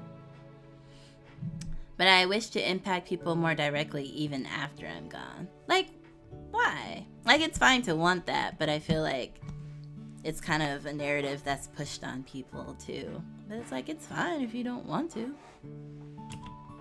I feel more at ease if I knew the work I created was still out there, able to express who I was. Now I'm really curious to see what kind of content she makes. But if it's a work personal to her, then I can understand not wanting to share it with someone she just met. Or sharing it with anyone she met. She wants to share it with strangers, not people that know her. I guess this isn't something that's so easily pursued as a career, right? Most people who pursue careers in the arts have it pretty rough, with it being hyper-competitive and all. Yeah, even if you do manage to miraculously make a living creating things you enjoy, then it's rare that you also have a job security with it. And there's a lot more to it. There's a big difference between doing things you like when you want to do them and doing things you like when you have to do it to live. Yep. Your perspective on that completely changes. Yep, it's like turning a hobby into a business. It sucks the joy out of it. I think I know what you mean. If you have to do it for a living, then you might have to take on projects that you might not necessarily like, even if you're doing what you enjoy. Like an artist might go from drawing works that they are passionate about to having to draw for works that they might not care about. Yeah, and it's not only that. Even if you are able to work on something that you're passionate about, doing the things that you enjoy, you might have to face certain deadlines or have to meet certain expectations. Suddenly you find yourself doing it because you have to, rather than doing it because you want to. Wouldn't that still be better than having to work a job where you don't enjoy what you do? If you find yourself starting to hate doing what you're passionate about because of all the negatives, then maybe not. That's one of the worst things that can happen. The absolute worst. You might still love what you do and wouldn't give it up for the world, but there are so many other negatives tied to it, and you find yourself miserable, you wouldn't view it in the same way. You seem to feel pretty strongly about this. Do you know someone personally that had to go through that? You could say that. Come on, dude, don't go dumb protag on me now. Well, I hope they find their answer. I can't imagine feeling like that towards things I'm passionate about. I hope so too. If there's even an answer out there somewhere. Well, if I find a way you could do the things you like, the way you want to do it, while also having security, then I'll let you know. But I might want to take that opportunity for myself first. Her face! If I could get paid to watch VTubers all day, then that would be the dream. Speaking of VTubers, I'm sure many of them aim to make a living off of making content. But I imagine that there are a lot of hardships associated with that. Yeah, I'm sure there are. Say, don't you feel like the way that VTubers make money is simultaneously humanizing and dehumanizing? In what ways? In a way, VTubers sell their personality by streaming. It's like they are the product. Their income is determined by how much people like them, which depends on their personality. It's almost like they're being assigned a monetary value to who they are. Like people who make less money are worth less as people. Whoa, I wouldn't make that leap. That's just not true at all. That's the dehumanizing part of it, right? What's the humanizing part? VTubing allows you to express yourself and do things that you want to do. You make money by connecting with people. Alternatively, you could be pulling a lever as a job. Not that there's anything wrong with pulling a lever as a job. There might be a need for that, but it feels like a lot more human to be able to express yourself as a job. That's true, but the dehumanizing part is such a negative way to view things. People have different preferences in who they might want to support. Just because a VTuber doesn't appeal to a wide audience doesn't mean they're less valuable as a person. No, I agree. I'm just pointing out that it can seem that way. I don't actually believe it myself. There are many amazing VTubers out there that are struggling to get by. And there are others that I know that have such an amazing community to support them, despite how broken the VTuber might be. I'm curious to know who she's talking about, but it's probably better not to ask or know. Sometimes it feels like Kagurazaka has such a negative outlook on things, but then sometimes it feels like she has absolute trust in others. There's still too much I don't understand about her, but I guess that's to be expected. We only just met each other. I can't be conceited to think I'll understand her right away. Why are you staring at me? Oh, I must have been staring at her while thinking to myself. Have you been charmed by all my good points? Oh yeah, of course. You have that realistic view on life and very unique eyes. Wow, you're too kind. I'm sure every girl you meet instantly falls for you once they know how good you are at complimenting. But I prefer to say that my eyes show how I've learned the cruelties of the world. See, would you rather be innocent and have never experienced the cruelties of the world, or would you rather be someone who's lived through it and the wiser as a result? I like to be someone who managed to learn about everything without having to go through the hardships. Don't we all? What do you even do all day to look so tired? What do I do? That's a secret. You haven't reached a high enough bond level with me to unlock that yet. Okay, what level am I at now then? Bond level 8. Wait, that's pretty good, isn't it? Out of 100. That's what I was thinking, is like, not out of 10, homie, out of 100. Okay, yeah, I figured. Sorry, I missed a digit. Out of 1,000. Hey, isn't that a bit harsh? Is this one of those pay-to-win systems where I can just pay to skip everything? Sure, but it's a gotcha. Give me 10,000 yen for 1% chance to skip to max bond level. 99% chance to drop down to level 0. Wow, them rates seem familiar. I think I've seen them in gacha games I've played. Is there a pity system? 1 billion yen for a guarantee. Yeah, I think I stuck to my usual gacha games. I think I prefer the 2D world. You have a girl in front of you offering you the secrets of her heart, and you turn her down for some 2D waifus. I mean, you asked for 1 billion yen, homie. Yeah. The secrets of your heart involve me paying you money, and I thought we were just talking about what you spend your time on. You don't understand the heart of a maiden, do you? What kind of maiden tries to extort money from an innocent soul? You're anything but innocent. You've already admitted to playing gacha games. What's wrong with gacha games? They lure you in all these desirable characters that you expect to be able to collect. Then they hit you with predatory practices to make you spend money because you can't get enough resources to get all the characters you want by being free to play. Are you speaking from experience? No, I knew from the start that it would be a futile effort to be free to play. That's why I started spending money right away. What? Right. I got kind of lost in that. Yui-chan wasn't going to wait for me until her next banner. And I'm guessing you also spent on duplicates so you can max her out? No, that can wait until her next banner. But Ai-chan, on the other hand, stop. My fragile college student finances are crying out in pain right now. I barely have enough to support my favorite VTubers as is. Hey, think about yourself first. You don't need to donate in every stream or buy every single piece of merchandise to show your support. Many of them would be happy with you just showing up and listening in. Exactly. Well, it's not like I'm missing out on meals because I'm spending money to support them. I just want to be able to support them whenever I can. Honestly, the support I give isn't nearly enough as what VTubers have given me. All the meaningful experiences I've had, as well as just having a place I can go to for comfort, that isn't something that you can just put a monetary value on to repay. Kagurazaka seems surprised. Did I make that too personal?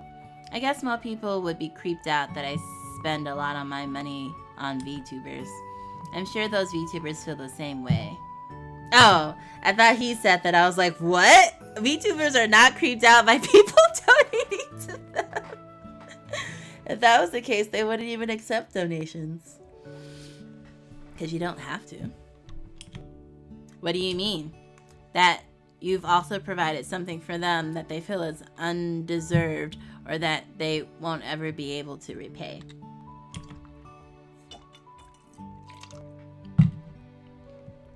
Really?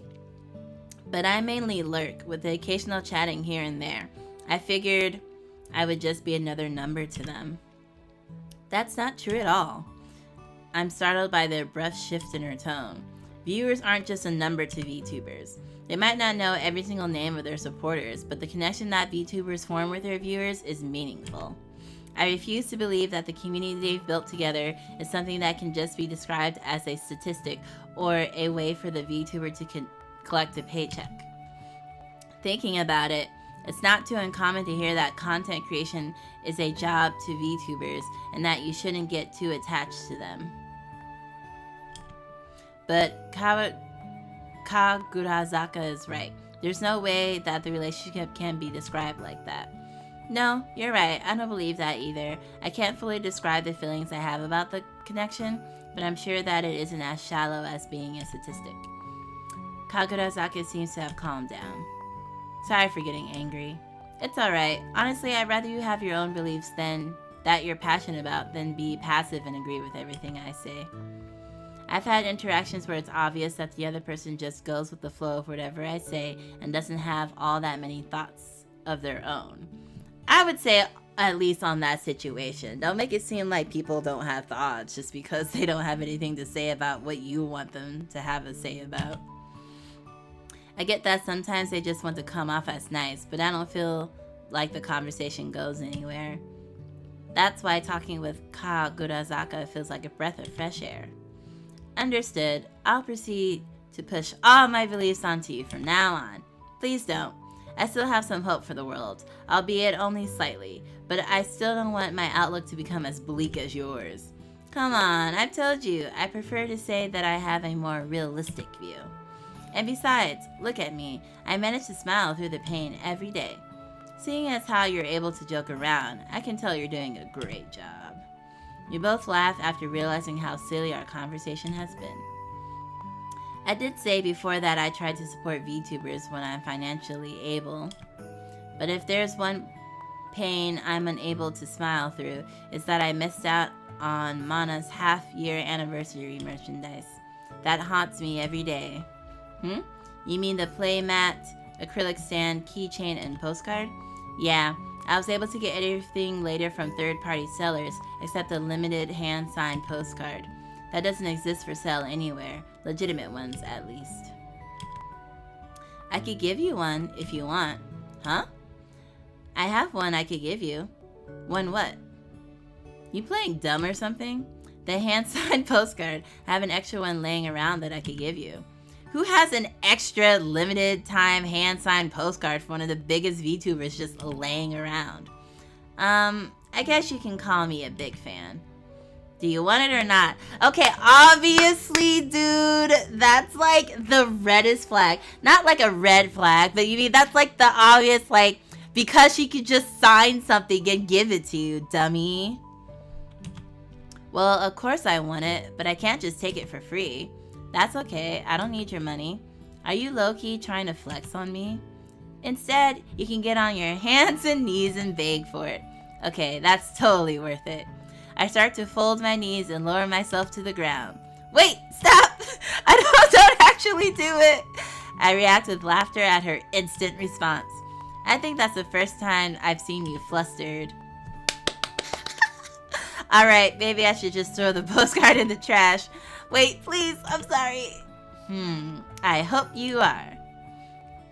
Anyway, I actually have to get going soon. I know you have nothing else to do tomorrow. Rude. So let's meet up somewhere in the afternoon. That way I can give the postcard to you. And you also promised to let me borrow your manga volumes. That can be how you repay me. I pull out my phone to check the time. Actually, I have to get going soon as well. I can't miss Mana's stream tonight. But still, just letting you borrow a manga for that postcard doesn't sound like a fair trade.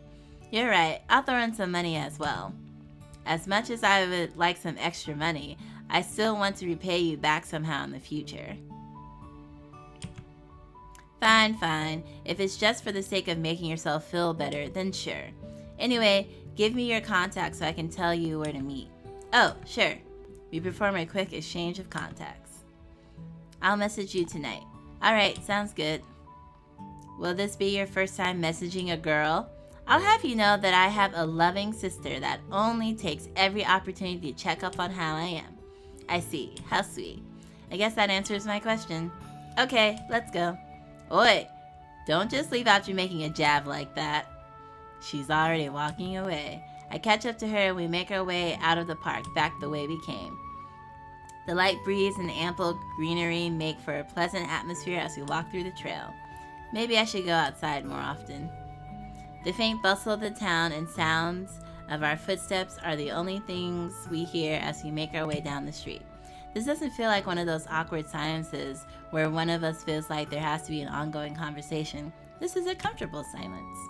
Even though Kagurazaka asks a lot of questions and can carry on a conversation, she doesn't particularly seem like an outgoing or extroverted person. I can tell that she can appreciate this type of silence as much as I do. She seems to be the type of person who spends a lot of her time thinking about stuff, so maybe times like this are nice for her to reflect. I glance over at her. Yep, seems like she's lost in thought. I still don't have the slightest idea of what goes through her mind, even after talking with her more today. Honestly, that might be for the better, both in terms of the content of her thoughts and that she can keep me on my toes. I'm snapped out of my own thoughts when Kagurazaka makes a sudden stop. This is the direction I have to go. She points to a branching path on the road. Oh, I go straight from here. I guess I'll see you tomorrow then? Yeah, don't miss me too much and start messaging me like crazy. I have some stuff to do tonight. Ha! How conceited of you to think that I would possibly want to text you over watching Mana's stream. Yeah, you're right. I wouldn't want you missing out on her stream. She turns to leave and walks away quietly until she's out of sight. Did she look sad because of what I said? I thought she would bounce back those kind of jabs without a problem. Maybe I'm just an idiot who has no idea how to talk to people. Why do I do this? Now I want to apologize if I said anything out of line. But she told me that she'll be busy tonight. I don't want to seem like I'm being pushy. She did also tell me that she'll message me on where to meet tomorrow. I guess I'll wait until then. I'll take a deep breath and make my way home, with an all too familiar feeling in my mind. I feel like jabs seem to be like always one way. Like the girl can always jab at the guy, but as soon as the guy jabs at the girl, it's always like a thing. And it's like, you can't just be dishing jabs out and not be able to take one. I mean, you can if you want to, but that's very unreasonable. But I feel like moments like these always reinforce that. Like, girls can take jabs as guys, but they can't do the same or girls will cry. Like, we're not that fragile.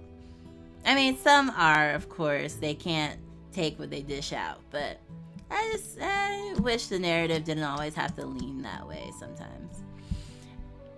I take a deep breath and make my way home with an all too familiar feeling in my mind.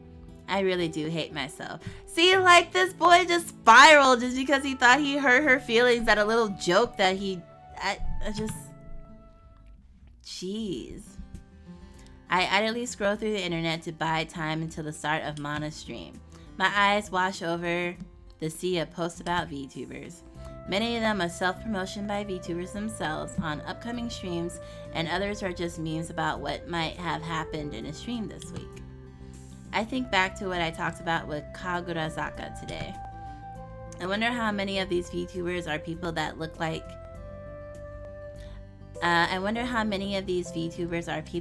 took the leap to put themselves out there so that they can share what they love and express themselves.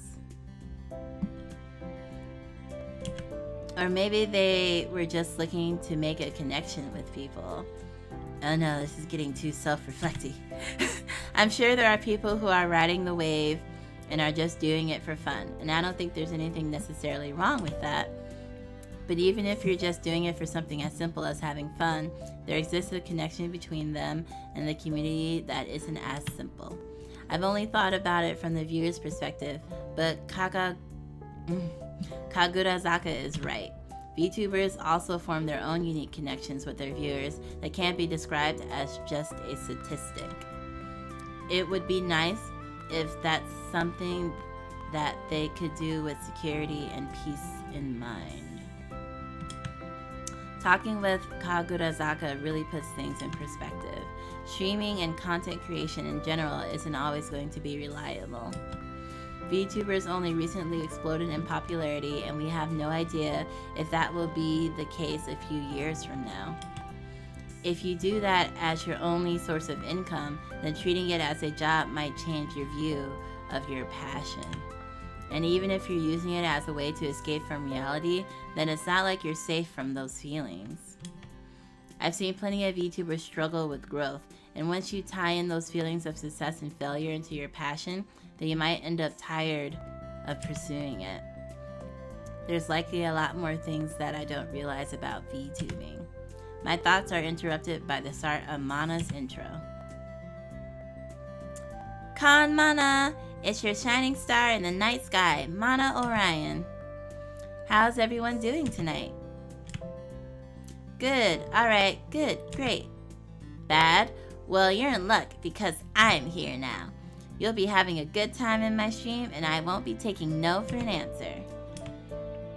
Okay, who's saying no? Show yourself! And this is where everyone either tries to hide that one that said that, or they'll spam me with a smiley face. Looks like everyone is saying me. I might have to ban all of chat at this rate. But I'm merciful, so I'll let you guys go. I'll be playing the gacha game that I recently picked up. It's called Aeon Nova. I heard a lot of things about this game, but didn't really have the chance to play it much until the publisher contacted me for a sponsored stream. So I played it for a bit and started liking it a lot, mostly because the characters' design are so cute. Oh no, not another gacha game stream. How much is she going to spend this time? Guys, stop saying oh no. I'm just trying to get one of the 5 stars. Just one, that's all. And I looked up the rates beforehand. The expected amount is 10,000 yen for this particular one. Where have I seen this before? The last time she had a gacha game stream, she only got incredibly unlucky with the character she wanted and had to hit the pity or amount needed to guarantee the character. And I've heard that this particular game she's playing right now doesn't have a pity system. The intro to this game is so cute. I've already played through all the tutorials and learned the basics, so I can get straight to the character pulling. Because I know that's what you are all here for. It's true, people are attracted to seeing other people gamble. The chat's just spamming pull win over and over. Alright, this should be where I can buy all the gems to pull. I've already loaded in 10,000 yens worth of gems to summon. 10,000 is $100 USD, right? Mana starts humming to herself happily as she casually exchanges all of her in-game paid currency to summon orbs in one set of clicks. Okay, let's go! Mana changes the pitch of her voice up and down in a playful manner. Let's go! I can't do it. So I'm looking for Haruka-chan. I've already done my research. She seems like one of the best units, as well as being the cutest out of all the girls. Basically what I'm saying is that we're meant to be, and if I don't get her, then I don't know what I'm going to do. I might have to take my anger out on you guys if that happens. Okay, I'm starting now. The cursor hovers over the 10 pull button, but Mana has yet to press it. It would be funny if I just stalled here. I'm sure everyone is waiting in anticipation for her to press this button and see what she gets. This is so like her to mess with everyone and just wait. Chat's already spamming about being edged. Oh dear. I bet everyone has their eyes glued to the screen and is drooling over their keyboards in anticipation. Oh my gosh. Fine, I'll do it. Mana finally presses the button and the screen transitions into a beautiful animation of a portal appearing. The portal glows with a golden hue to indicate that she has gotten a 5-star. I was like, what if she gets it on the first go? Ah! Mana starts screaming in excitement at obtaining a 5-star in her first set of summons. Huh? Already? Weren't the chances like 2%? I can see the way of streamer luck coming in. Man, have I ever had streamer luck? I feel like I just end up raging, or I just have like regular situations. See guys, this is what I meant when I said Haruka-chan and I were meant to be. Stop saying pre-recorded stream. You guys are basically calling yourself chatbots. Mana skips through the lower rarity characters until she gets the golden glow, only to be met with a character distinct from the one she was aiming for. Ah, this is the wrong character. There are 2 5-stars on this particular summon, and I got the wrong one. That's okay, Yue-chan is also cute, and that was only the first set of summons, so that's still lucky. Let's keep going. Mana quickly burns through the remainder of her summons without any instances of a golden glow. She lets out an audible groan as she reaches the last of her summons. I went through 80 without a single 5-star. Surely this will be the one. The portal glows with a glowing hue as Mana uses the last of her pulls. Mana jerks up as she lets out a gasp. This is the one! Mana quickly skips through the animations of the lower rarity characters until she's met with the golden animation. A familiar face pops out as Haruka once again evades being summoned.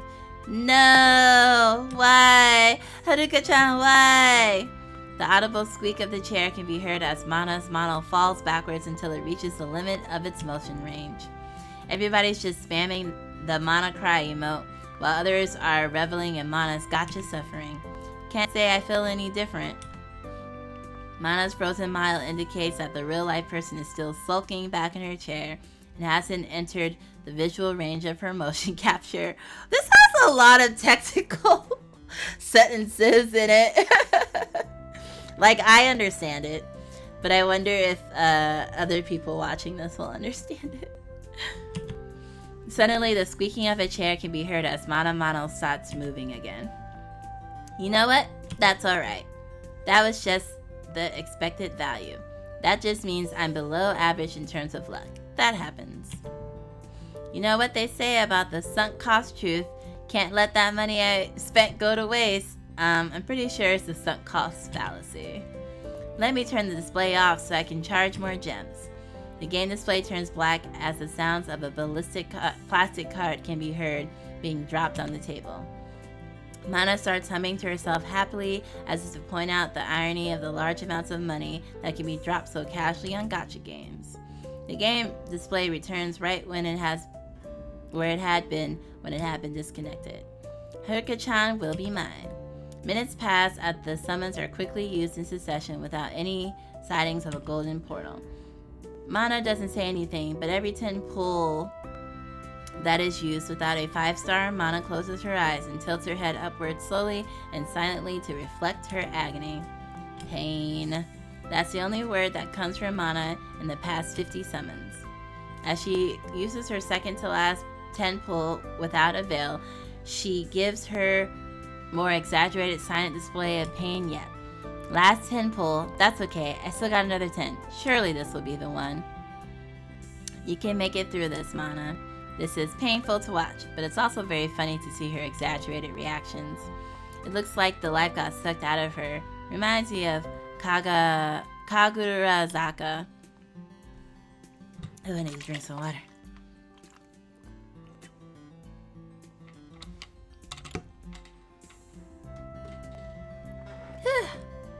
Finished one bottle. Gotta pick up another. Not used to being on the left side. Like cut off. A golden portal appears as Mana widens her eyes and leans forward.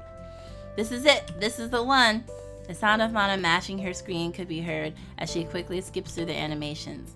On her 9th summon, she is met again with a familiar face. No! Mana once again sinks backwards as the familiar image of her character, Yui, populates the screen. Haruka-chan, why? I guess you can pull duplicates. I feel like in this world, if you already have a character, they wouldn't let you keep pulling the same one. But that's how they get money, I guess. Waves of emotes and the word pain surge through the chat window. I guess it wasn't meant to be. Maybe we were just... Mana transitions to the next screen while talking. A golden glow appears with a new image. Ah? Haruka-chan! Mana rapidly starts clapping and drumming on the desk to express her excitement without damaging anything. Ah, you did love me after all. Come here, mwah mwah. The sound of kissing that are uncomfortably close to a microphone can be heard through the stream. I chuckle at how Mana has made this pulling session out to be some sort of emotional journey for her. You really did come home after all. Time to drop every resource I have into her. Mana deftly navigates the array of menu options to reach the selection to grow characters. There we go, and this one too. There's something I want to mention since I've been seeing it come up when I was looking this game up. Please don't whale shame. People value things differently and could have no problem spending money on something they enjoy because they think it's worth it. Whale shame? Is that what that's called? If someone conscientiously decides it's worth to spend X amount of money for a Y% chance to get something they want, and they're not compromising other things that they might value more, then that's completely fine. Don't shame them because they decided to spend a bunch of money on just a video game or anything similar. That's just being insensitive to our subjective experiences. It's okay to spend money on things we enjoy. I'm not trying to promote gacha addiction this stream, though, through my own spending. I thought this was worth it for me to do as a content and for my own enjoyment. Even if I didn't get what I want, I wouldn't have regretted it because I conscientiously decided it was worth it to spend this money on the chance I get what I want. Of course, people are getting addicted and ended up spending money that they otherwise think is better used for other things, but they can't stop themselves. But we can't know for sure until we get a bigger picture. I don't see it in this community really, but I see it a lot elsewhere on the internet. Let's all try to be more mindful of others' experiences and values, okay?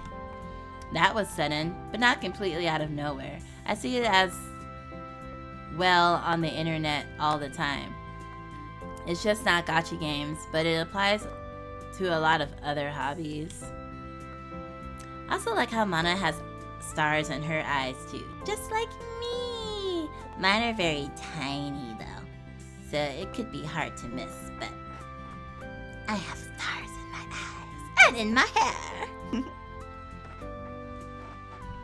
I think most people would scoff at the amount of money I spend on merchandising and donate it, but it's what I enjoy. I don't regret it. Yeah, I feel like a lot of VTubers definitely say make sure to take care of yourselves first if you want to donate and things like that. And I definitely appreciate all the donations I get that help me improve the quality of my streams. Okay, all done. Let's use her in some missions now. After navigating through the menu options for the mission screen, the screen is soon filled with tiled spaces to reveal a turn-based grid system.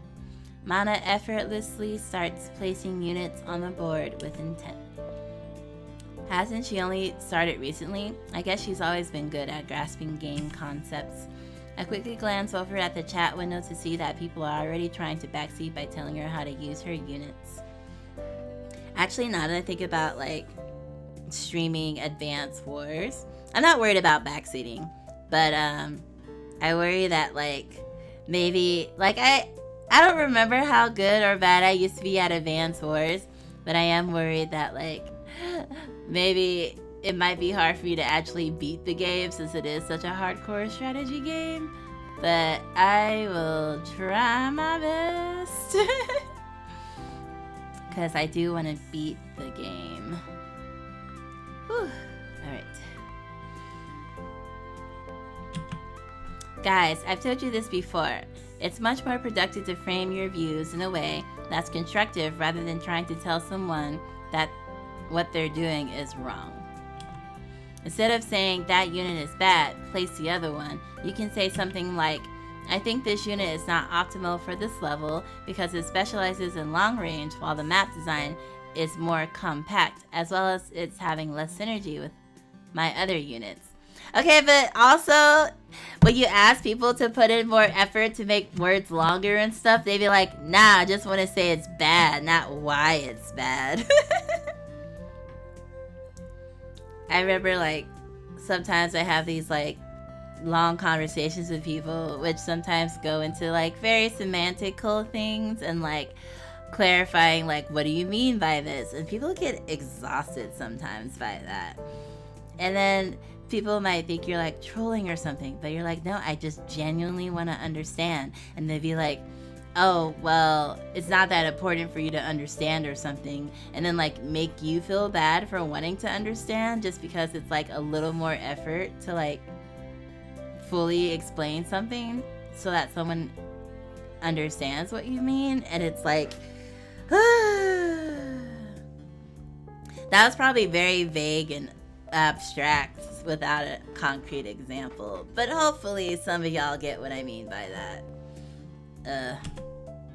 That way, we're understanding why something might not be optimal instead of pushing views onto each other without any reasoning.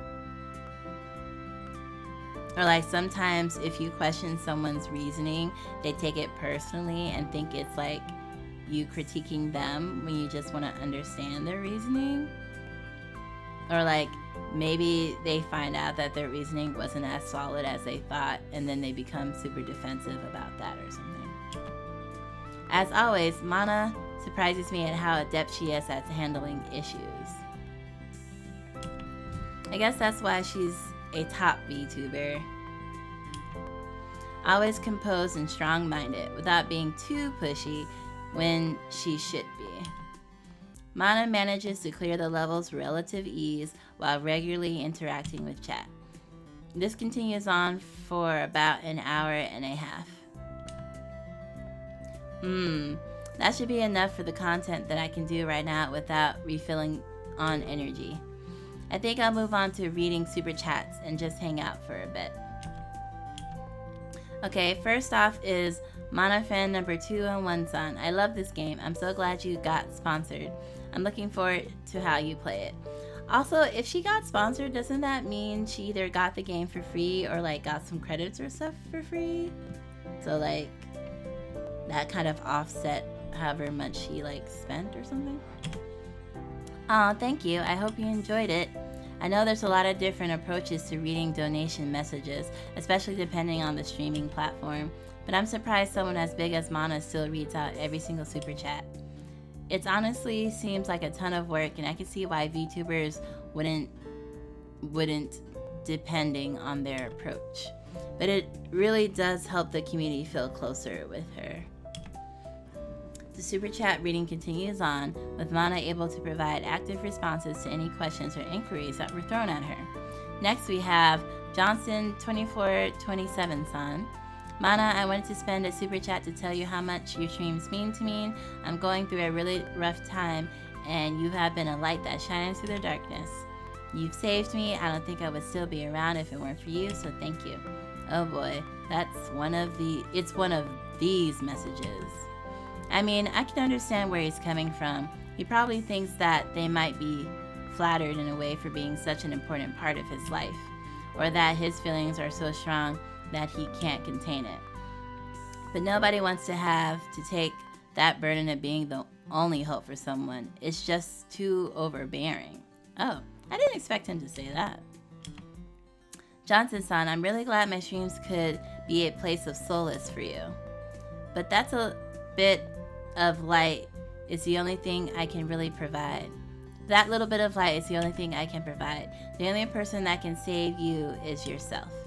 I don't have the power to save anyone. Heck, I don't even think I have the power to save myself. What? You can't be like, you have the power to save yourself. I don't have the power to save myself, of course, but everyone else has the power to save themselves. I really do hope you find the strength to turn things around. Huh? What does she mean by that? Chat's just as confused as I am. Hee, don't worry about it, guys. I'm here to try and spread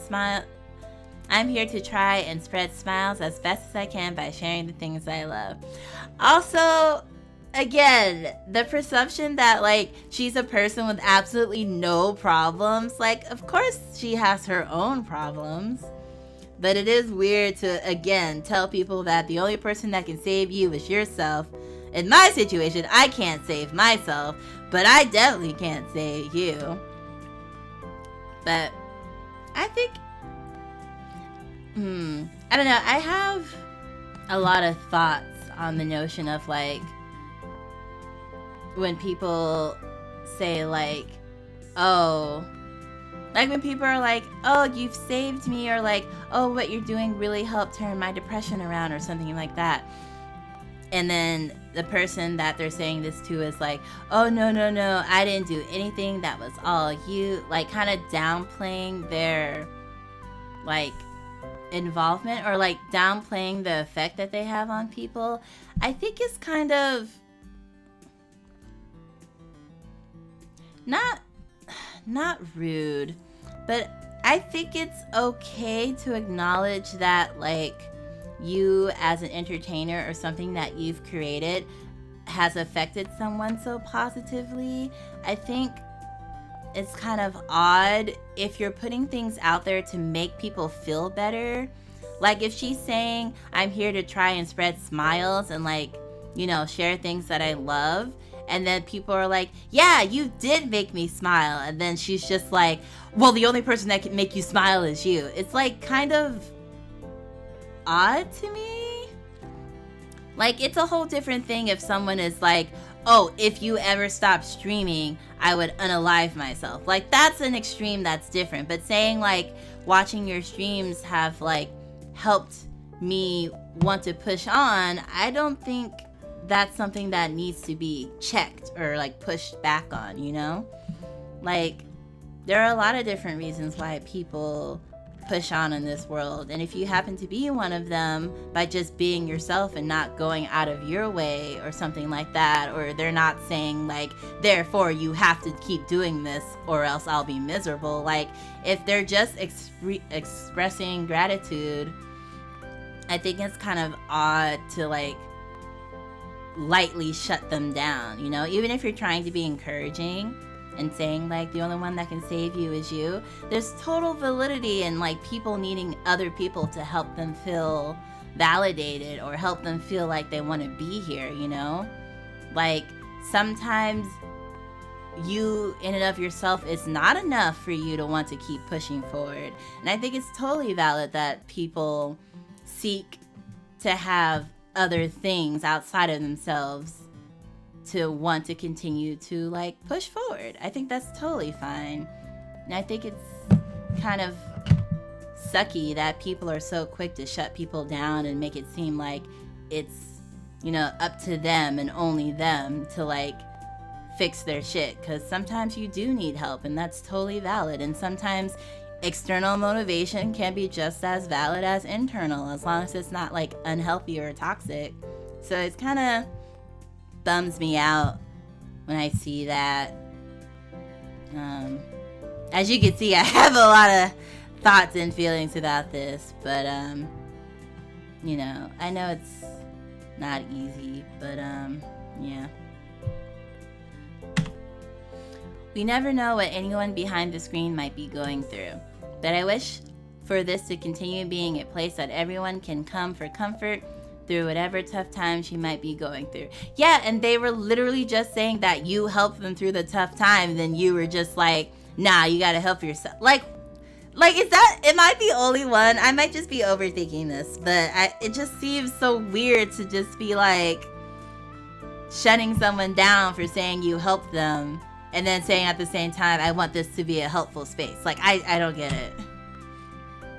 That's just like Mana to say. She continues to be a pillar of support for so many people, and yet when they say she supported them, she shuts them down. Like, I don't get it.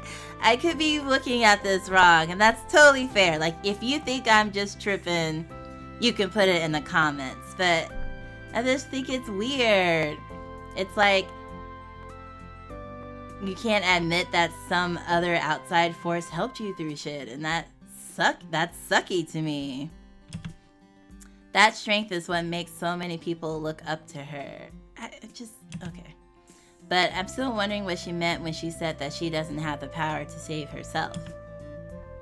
Also, to the point that they were talking about earlier, even if Mana is like this persona she's putting on, her true, cynical, pessimistic, low self-esteem self, or, you know, realistic point of view, as she puts it, it still shines through to Mana through that little slip, even if she accidentally slipped up.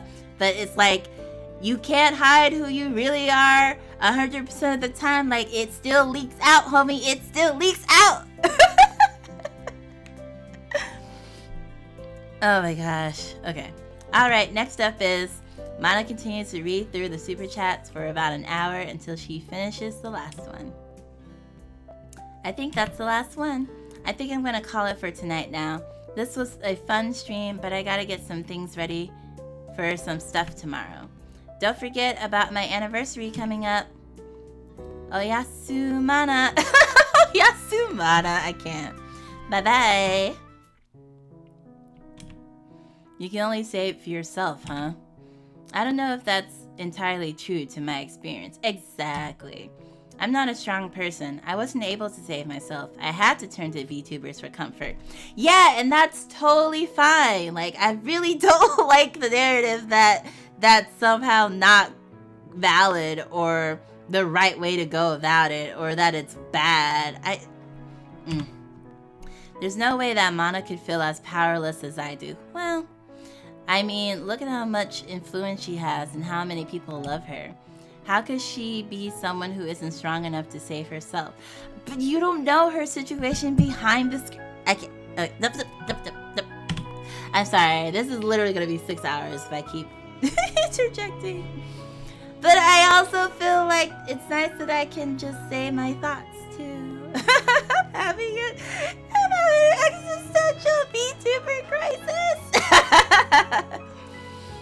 In the back of my mind, I knew what it was that I was suddenly wishing for.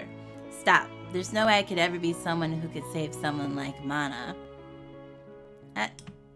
That's just conceited and self-righteous. I mean, if you were like, I'm the only person that can save her, sure. But if you were like, I genuinely wish I can help someone that I care about, that's not conceited and self-righteous. Like, I just feel like so many people go through these like extremes. It's like, no, life is not black and white all the time. These are the kinds of thoughts that I wish I wouldn't have. No, it's totally fine. Why am I such a hypocrite, wanting to be someone that can save others while I have nothing to offer? That's not true. My thoughts are interrupted by a notification sound on my phone. Okay, she is not hiding it that well, because I feel like in my mind, I was like, if you text him right after you finish a stream, that's way obvious.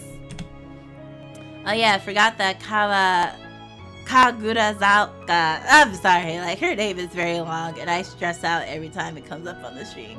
Would message me. Didn't miss me too much, did you? Okay, she's like really leading into this thing and I am like, calm down. No. Harsh. You set it up! Is tomorrow at 2 p.m. fine with you? Yeah, that's okay. There's a classroom moving forward to an economics building in the west wing of campus at Numazu that no one ever checks. Why do you know that? I usually hang out there by myself when I want a place to sit down and think.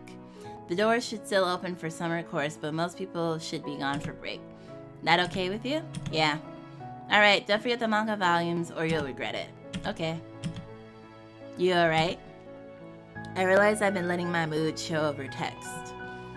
I mean, sometimes people text differently than what they talk. Such a stupid mistake. Now I've got Kagurazaka worrying about someone like me. Oh, sorry, haha, nothing happened. I guess this just shows how little I text. How dumb of me. Okay, he needs to calm down. There's no response back. I sat in my chair, staring at my phone for a good minute. Suddenly, my phone is ringing. It's her. Eh? I paused for a second to process what was happening. After realizing what was happening, I quickly answered the call so as to not make her wait. Kagurazaka? Hey, what's up? Is there a reason you called? Oh, I just wanted to confirm something for tomorrow and figured it was easier to call. Sure, what is it? Well, first I wanted to ask, how was Mana's stream? Well, it was great as always. She's as kind, funny, and strong as she always is. I see. There was nothing you found disappointing? Oh my gosh. I mean, maybe she doesn't have anyone else that she can get feedback about her streams on, so now she's latching on to him to be like, was it okay that I showed a little bit of vulnerability on stream? I can't. Disappointing? Like what? I don't know. Anything, I guess.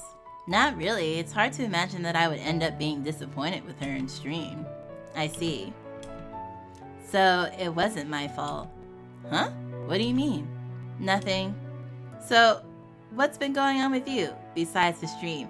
We left right before the stream and it's right at the end of the stream. Nothing else has happened since then. It's just the stream.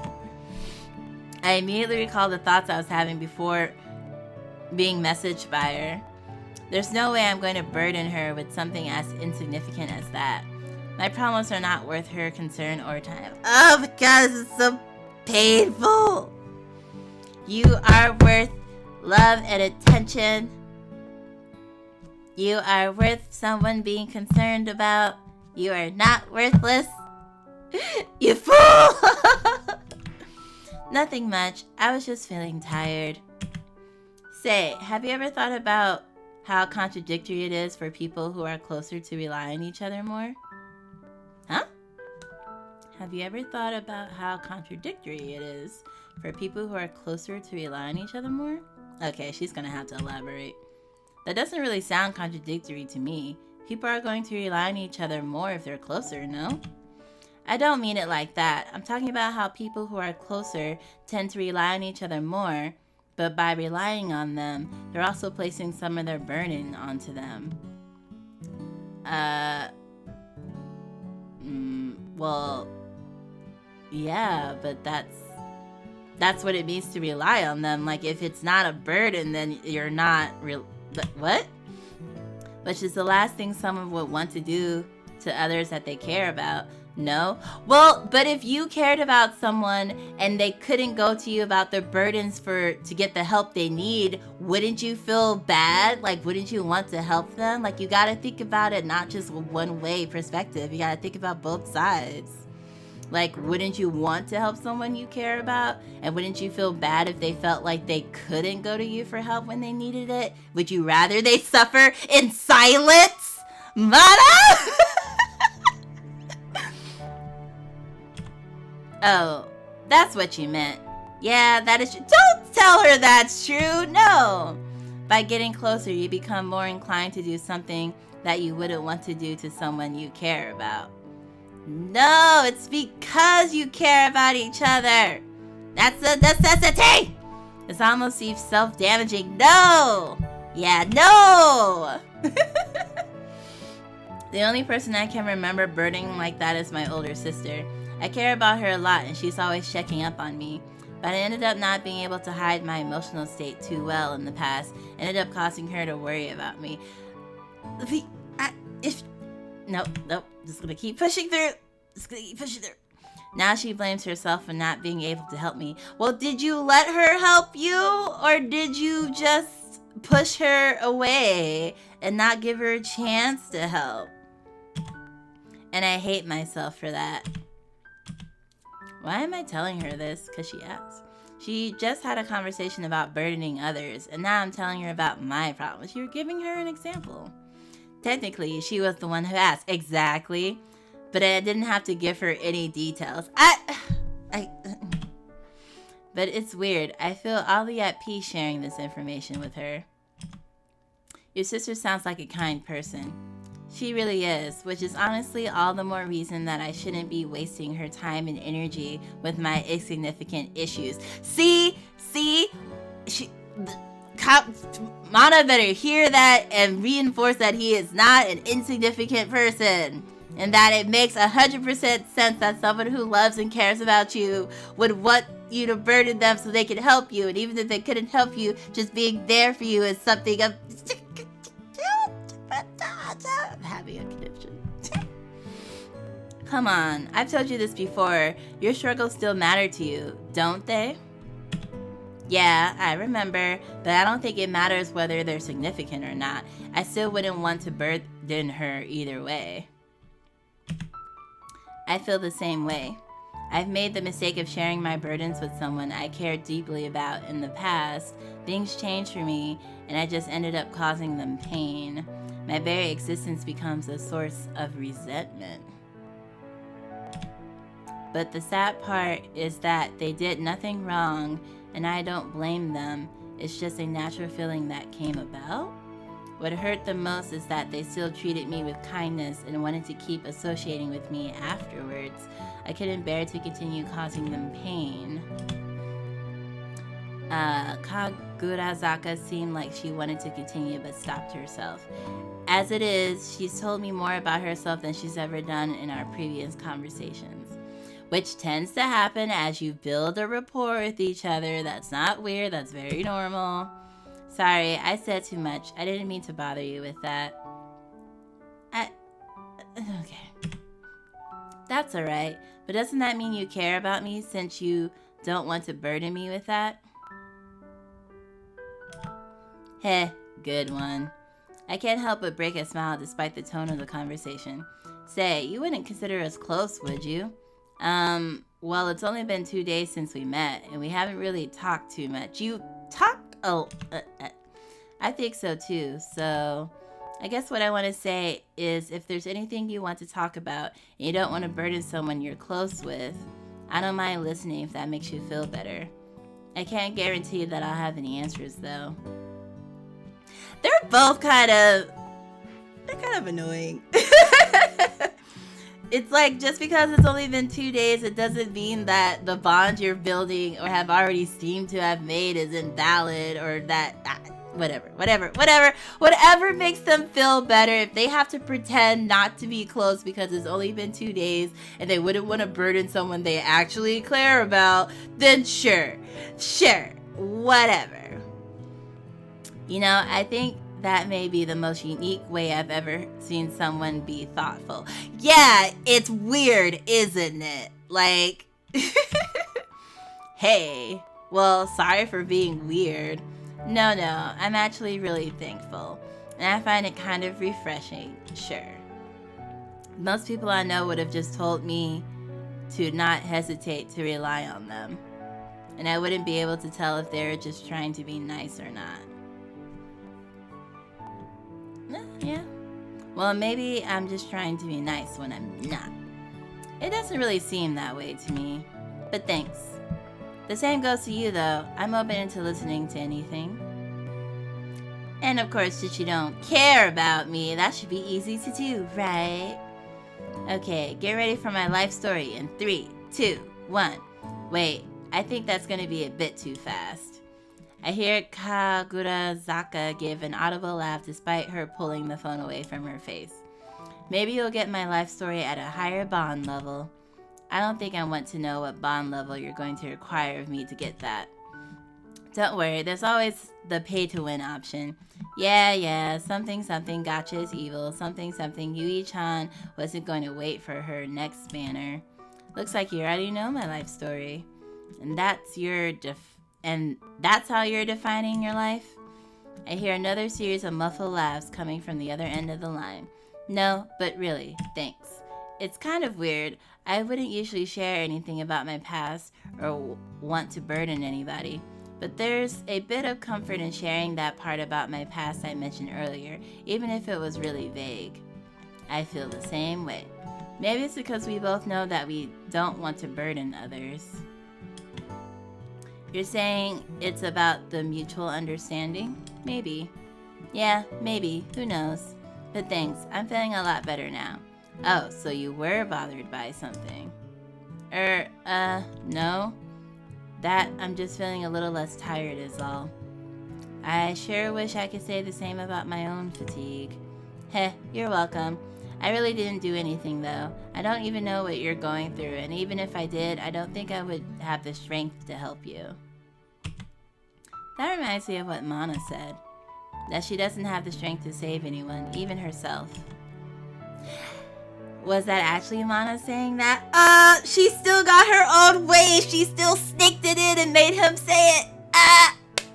She persisted and she got what she wanted. She got to talk about it. She couldn't come up and say like, hey, what do you think about that thing Mana said? But she still got it. She still got it. Clever. What do you mean? Nothing. That was definitely something. It's getting kind of late, so let's talk some more tomorrow. I'll make sure to bring your postcard. Oh yeah, I almost forgot about that. Sure, thanks. Oh yeah, you called because you mentioned you wanted to confirm something for tomorrow. What was it? Oh yeah, are you fine with the agreed upon meeting time and place? Yeah? Cool. See you tomorrow then. Wait, that's it? She didn't even come up with the real thing. Yeah? Something wrong? I mean, it's not that there's anything wrong. You know what? Never mind. I think I get it. I shouldn't really waste her consideration. Oh yeah, I also wanted to apologize to her. Oh, one more thing before you go. I wanted to apologize in case I said anything out of line before you left earlier. Oh, don't worry. You didn't say anything out of line. It's not anything wrong with you. It's just me. Night. Before I can say anything, I hear the sound of the call hanging up. I get up from my chair and drag myself to my bed. I stare at the ceiling of my room, blankly taking in the monochromatic view. The first glance of her personal experiences weighed on my mind. So Kagurazaka ended up becoming a source of resentment from people she cared about, and those people still wish to associate with her despite that resentment? I guess she's saying maybe someone resented her popularity when she became a popular VTuber or something? I don't know. That doesn't sound right. Why would you want to keep associating with someone that you resent? Or maybe it's like they were jealous she became popular and resented her for it, but still associated with her to try to become popular themselves? I don't know. And I wonder what happened afterwards. If Kagurazaka thought she was causing them pain by existing, then what would she do? I mean, I don't really want to think about that. If she felt like her action caused pain to the people that she cared about, then I can't imagine that feeling too great for her either. I wonder if she hates herself because of it. Every glimpse I get into her thoughts, the more confused I get. Let's just go to sleep for tomorrow. Whew! There's a lot happening in this story.